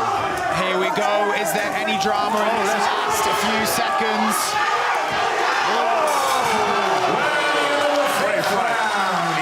There we have it. The heavyweight championship went full 5 rounds of grueling, energy-sapping slugfest where both men showed incredible heart and warrior spirit, but fortunately only one of them can lift that belt. Aras's friends and families are sitting behind us and they seem to be thinking that he's done enough. I think his team are smart. They're trying to sway the judges, but I don't think it works like that. I would hope not. Felt it in maybe it was the 3rd round when every shot Aras threw, his corner would giving a little cheer, a little shout, and old school techniques. And here we go. Here's some of the highlights from that final round, which was probably the gruelingest of a very grueling fight in general. Lots of clinch, little dirty boxing, nasty little short-range elbows. Tactical, but maybe not highlight reel-esque. More of a dogfight. Here we go. See who won this fight.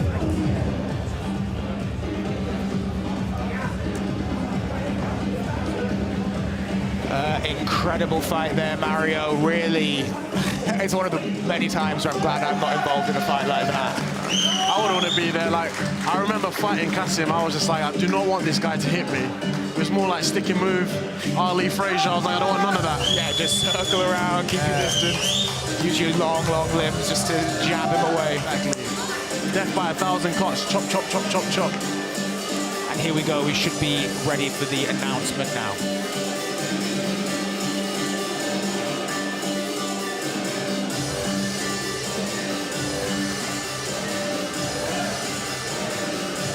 Well, first of all, ladies and gentlemen, in Amsterdam, a big, big, big applause for both giants, Kasim Aras, Moreno, Kacapor.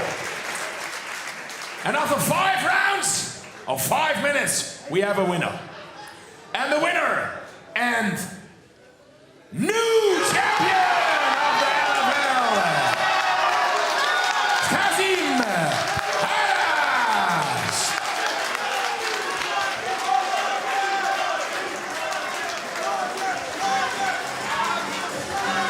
We'll be hearing from the new champion very soon.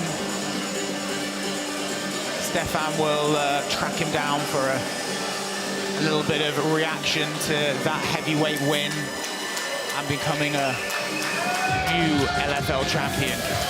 How do you feel about that decision? Not sure that's how I would have judged it, but it all depends on what they saw. He probably had the lion's share of control against the cage, and if you're judging that as grappling control. What about yourself? It's a tough one. To be honest, I had it going more Moreno's way. I would agree, but this is why But this is the famous, don't leave it in the hands of the judges. I understand, yeah. You never know. But it was a great fight from both of them, especially for heavyweights. They went 5 rounds. Yeah, they showed a lot of heart, a lot of determination, a huge amount of guts. Absolutely. And, you know, either one of them would have been a more than fitting winner. And now I just want to see Shah Kamali step into the cage against Aras. I think something's cooking, you know. I can see something about to happen. And Aras is looking tired, but let's hear from him. Ladies and gentlemen, I'm here with your new champion, Kasim Aras. Kasim, grueling battle that was after the fight. I've seen it, yeah. Standing here, did you think you had done enough to win the fight? Yes. Thank you for everyone. I want to know eat pizza. Salami. Short, sweet, and simple. It seemed like the aggression you put into the fight and the moment you pressed forward with your hooks and trying to engage with your wrestling won you the fight. Do you think the same? I don't understand what you say, but... You're very tired. We had a very exciting heavyweight fight earlier this evening. I'm not sure how much you saw earlier this night. Shah Kamali won by knockout. It seems to us that that would be a really good first defense of your belt. But you just had a grueling battle. I don't want to ask too much of you. What's your thoughts on that? I think I make everything right. I was ready for this fight. 12 weeks hard training. And now is the result. Thank you. Go enjoy your new belt. Hope to see you back soon. Ladies and gentlemen, one more time, Kasim Aras. Before you guys go home, so this fight's going to happen. Kasim Aras is going to defend his belt against Shah Kamali, who won by knockout earlier this night. Sometime early next year, great heavyweight battle. You guys want to square up?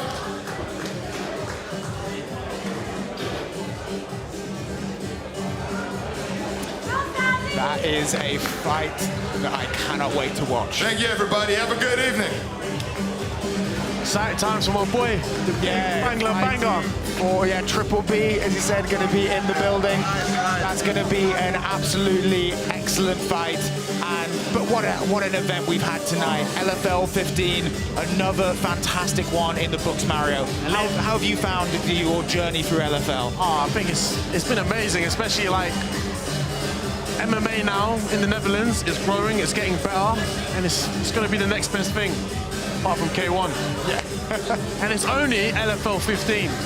I know, we're still in the early days. We've only been going 3 years, and we've seen multiple people, yourself included, moving to the UFC, people becoming champions, moving into other events. And we can see, make sure we've got LFL 16 on February 16th. So make sure you go to LFLMMA.com to check it out. LFL MMA on all social media accounts. And it's going to be a banger. We're going to have some huge fights. Maybe, hopefully, we'll see Shah Kamali versus Kasim Aras. That would be a fantastic one. So until that time, Mario, thank you very much for your joining us for that final fight today. It was a pleasure to meet you. Absolute pleasure. Stefan, how did you find today's event? Incredible. We have great events every single time, in my opinion. So much new talent. And, you know, for me, one of the things I like best with LFL is we see these fighters come in, like your teammate Shah Kamali, and we see them grow. And we see them become champions, hopefully in the future for Shah. But it's such a fun experience to see all these fighters go through that. It's amazing, yeah, to see LFL go all the way from new talent and these emerging fighters. The best example is sitting right next to you. Yeah, it's the UFC himself, Mario Pinto. He's got the talent, and then, you know, we bang posh. We had the stage for him set, and then boom, there was the UFC contract after some very exciting fights here at LFL. We're very glad to have you back, and thank you so much for commentating with us and seeing there. And thank you everyone at home for joining us for LFL 15. It was an absolute banger of an event. Make sure you follow us on social media. Check out LFL 16. And until next time, we'll see you around. Au revoir.